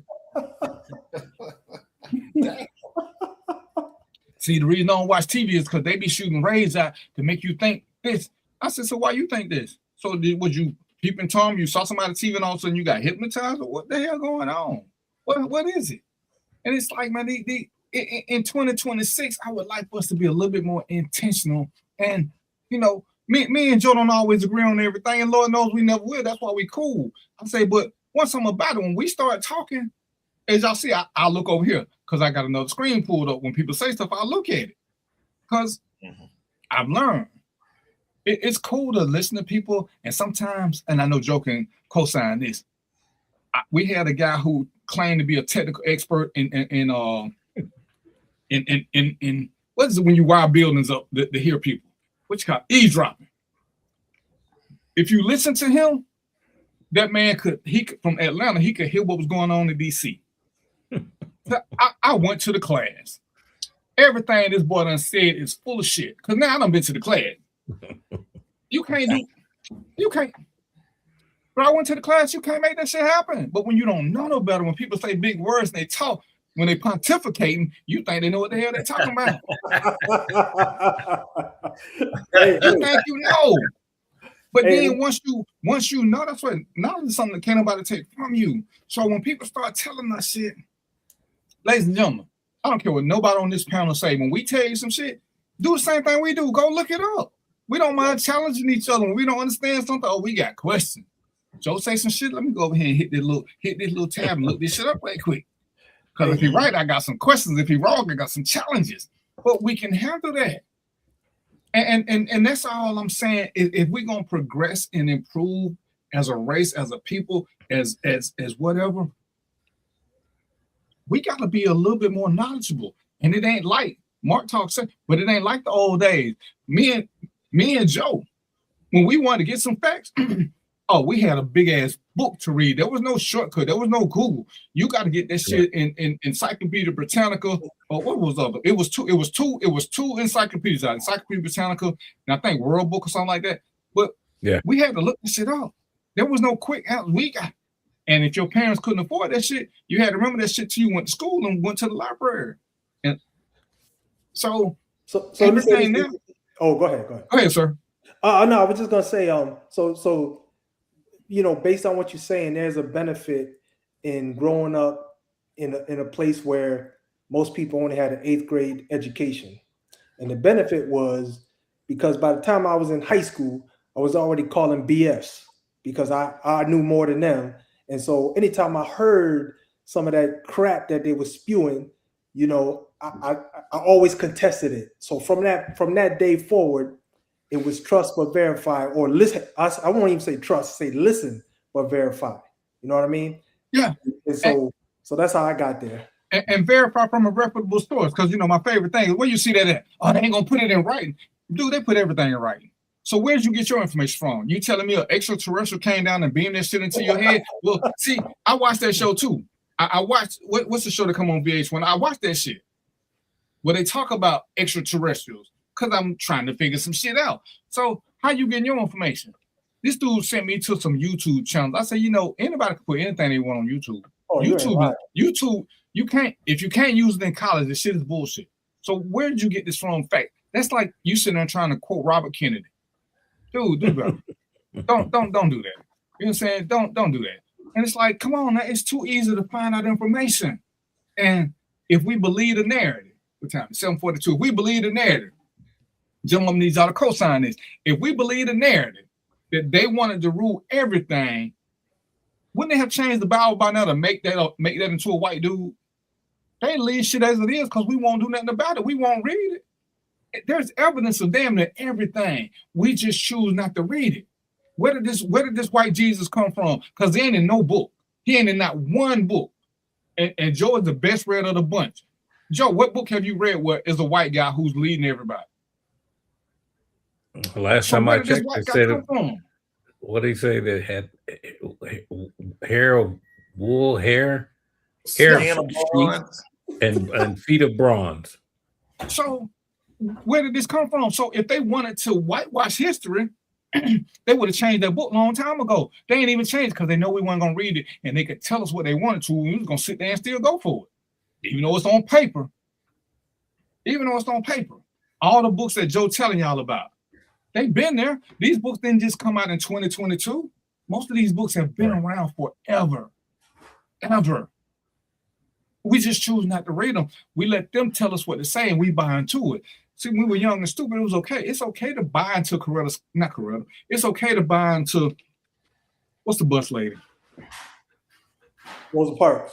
But when you read, you'll find out Rosa Parks wasn't the first lady who this happened to. Correct. So it was 17. It's written. Yeah. When you read, you'll find out that Martin Luther King was not the chosen. Well, he was the chosen one, but he was not the original one. The original one didn't get picked because he was gay. It's all written. So it ain't like and this didn't just come out in the 21st century. This has been there. But somewhere along the way, we start lying to each other. That's why I keep hating when we keep saying they tell us anything. No, we tell us anything. Mark said it earlier. The first people to lie to us is our parents. The second group is our grandparents. So by the time we get to where we're going, we've been lied to so much from the people we trust the most. But who do we always blame for telling us a lie? We always blame the white man. And Joe said it when he came on. 45/47 told us who he was from the beginning. He said one of his statements, I could kill somebody on Madison on Fifth Avenue, and everybody would say he did. He told us who he was. I need to quote. It was shoot somebody in the head, just to be exact. But go ahead. He said that. He said it, and we still voted for him. He got convicted of crimes. We still voted for him. They ain't lying. They not BSing us. They're not BSing us. We're BSing us. We'll sit back and criticize. Like or not, we criticize the shit out of Kamala Harris. But whenever 45 says something stupid, what do? We criticize Kamala Harris. Kamala. Make that make sense. When I sit back and tell y'all for all this activism and all these fake ass activists, I want you to find activists that told me to tell y'all which judge to start voting out because they're always against us. Ain't no judges ever named. We'll talk about police chiefs, we'll talk about sheriffs, we'll talk about this, we'll talk about that. But Joe, when was the last time a police chief or a sheriff got somebody convicted? Never. When was the last and truth be told, when was the last time a DA, a police chief, or a sheriff, or police got somebody sentenced to prison? That's one dude who does all of that, and you don't ever hear their name. You don't ever hear the Mark. Not what's the guy? What's the one with the little kid who crossed state lines? Rittenberg. Oh yes, Rittenberg. Nobody. Everybody talk about. Right. Everybody talk about how bad that judge is. Everybody talk about how bad that judge is. But if you ask us what his name is, can't nobody tell you now. And they sit there and tell you, oh, he been doing that forever. He been doing this forever. He been making sure black people go to prison and white people don't, but y'all keep electing him. He's a senior judge. He's an elected official. When was the last time you heard anybody tell us about judges? Our people being Trump. Ain't never said nothing about changing the law or getting rid of people in charge. So when we start to do better, we got to start knowing better on our own. We got to start letting people tell us what they want us to do, because who's leading us astray? And before you answer that question, ask yourself, who are you listening to? Because how can Charlie Kirk lead us astray if we're not listening to him?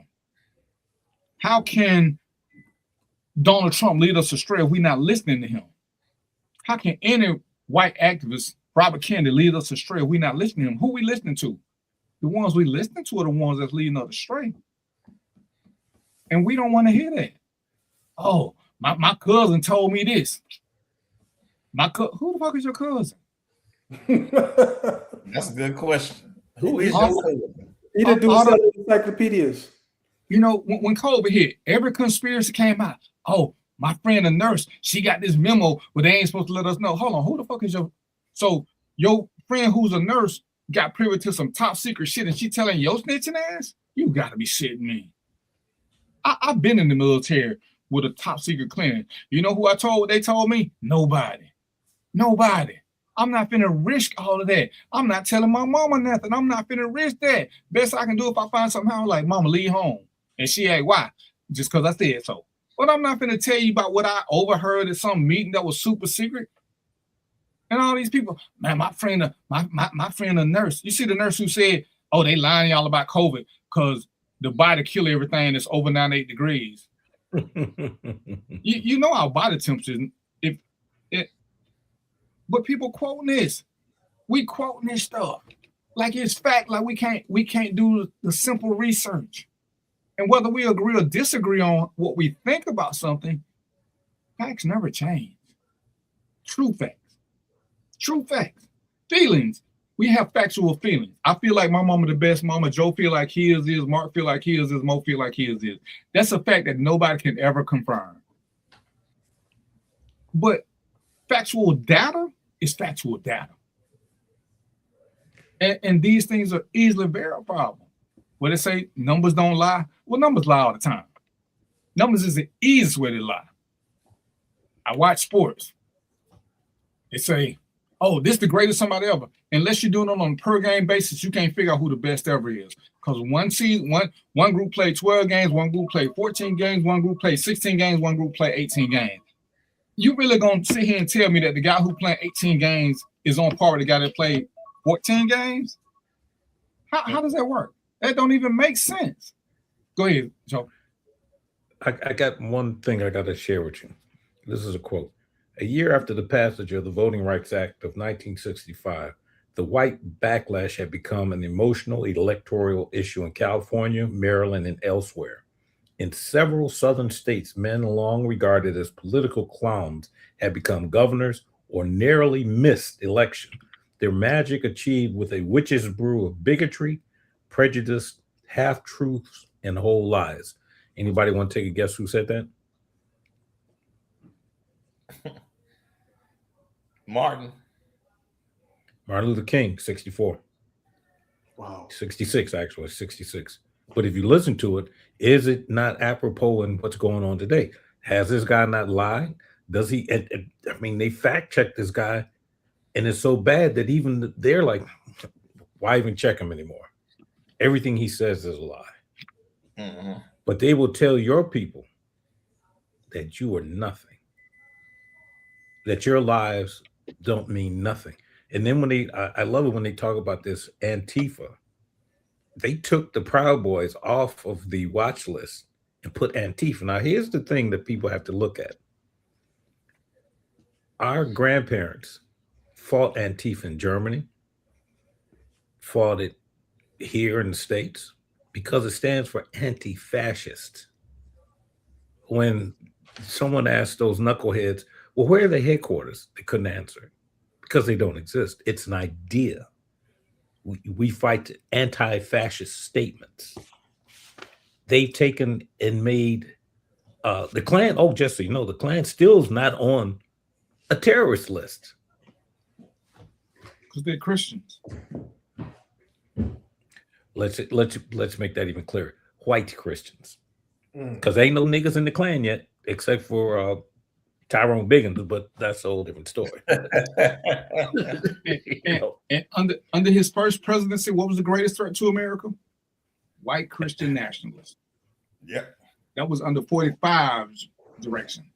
They were the biggest threat to America. White Christian nationalists. I've got enough books that I could beat people up with them that say exactly the same thing.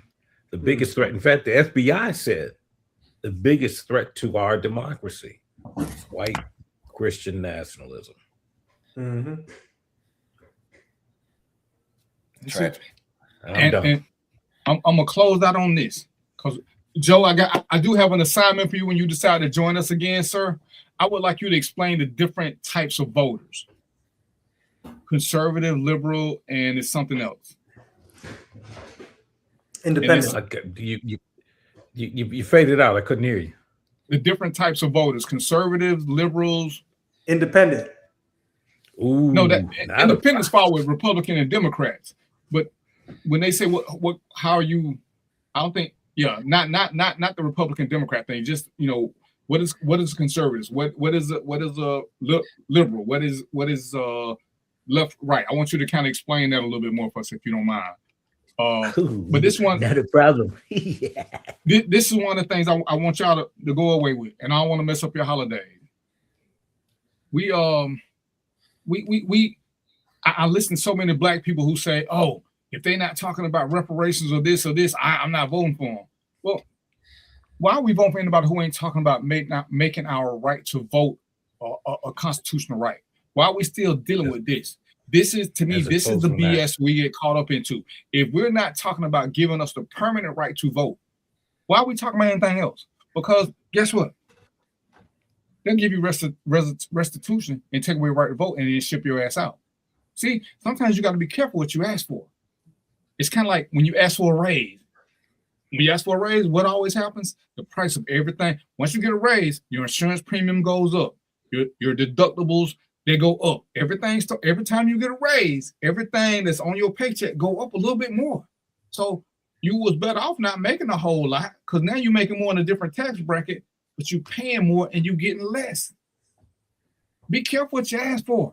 But why don't we demand that whoever we elect, if getting us the right to vote ain't number one on the agenda list, because it's something that can be done fairly quickly and fairly easily. It don't take a whole lot.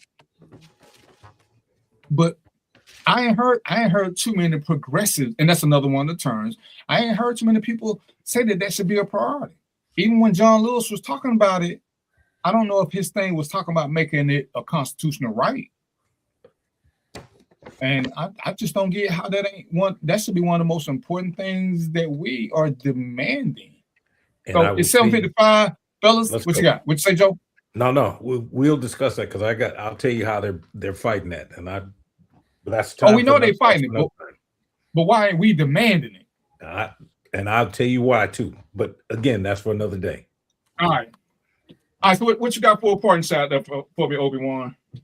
Man, listen, I'm just happy to see everybody. Wish everybody Merry Kwanzaa, Happy New Year, all that good stuff. And Mark, if you come down this chimney tonight, I'm shooting your fat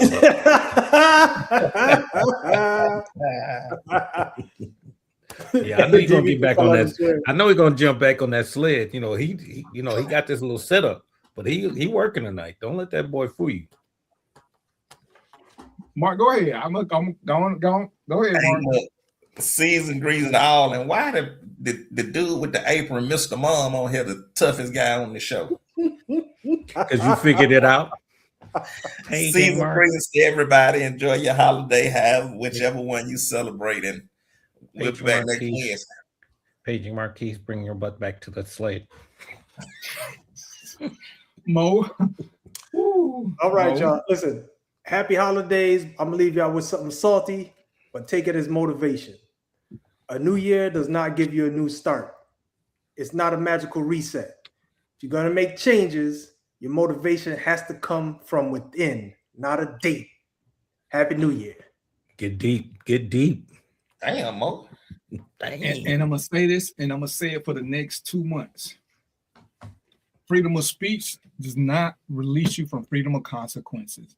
Y'all better start recognizing. Y'all better recognize that. Somebody make a t-shirt. God damn it. Where's the t-shirt at? Smoking. Have I told you guys lately how much I hate y'all? Where's the t-shirt? With y'all, man. All right, so I was drinking water because I'm gonna be healthy at the end of the year. We probably gonna be back next week, but we probably gonna do an hour show next week because I'm hope y'all like getting drunk or doing something favorable as opposed to listening to four nitwits.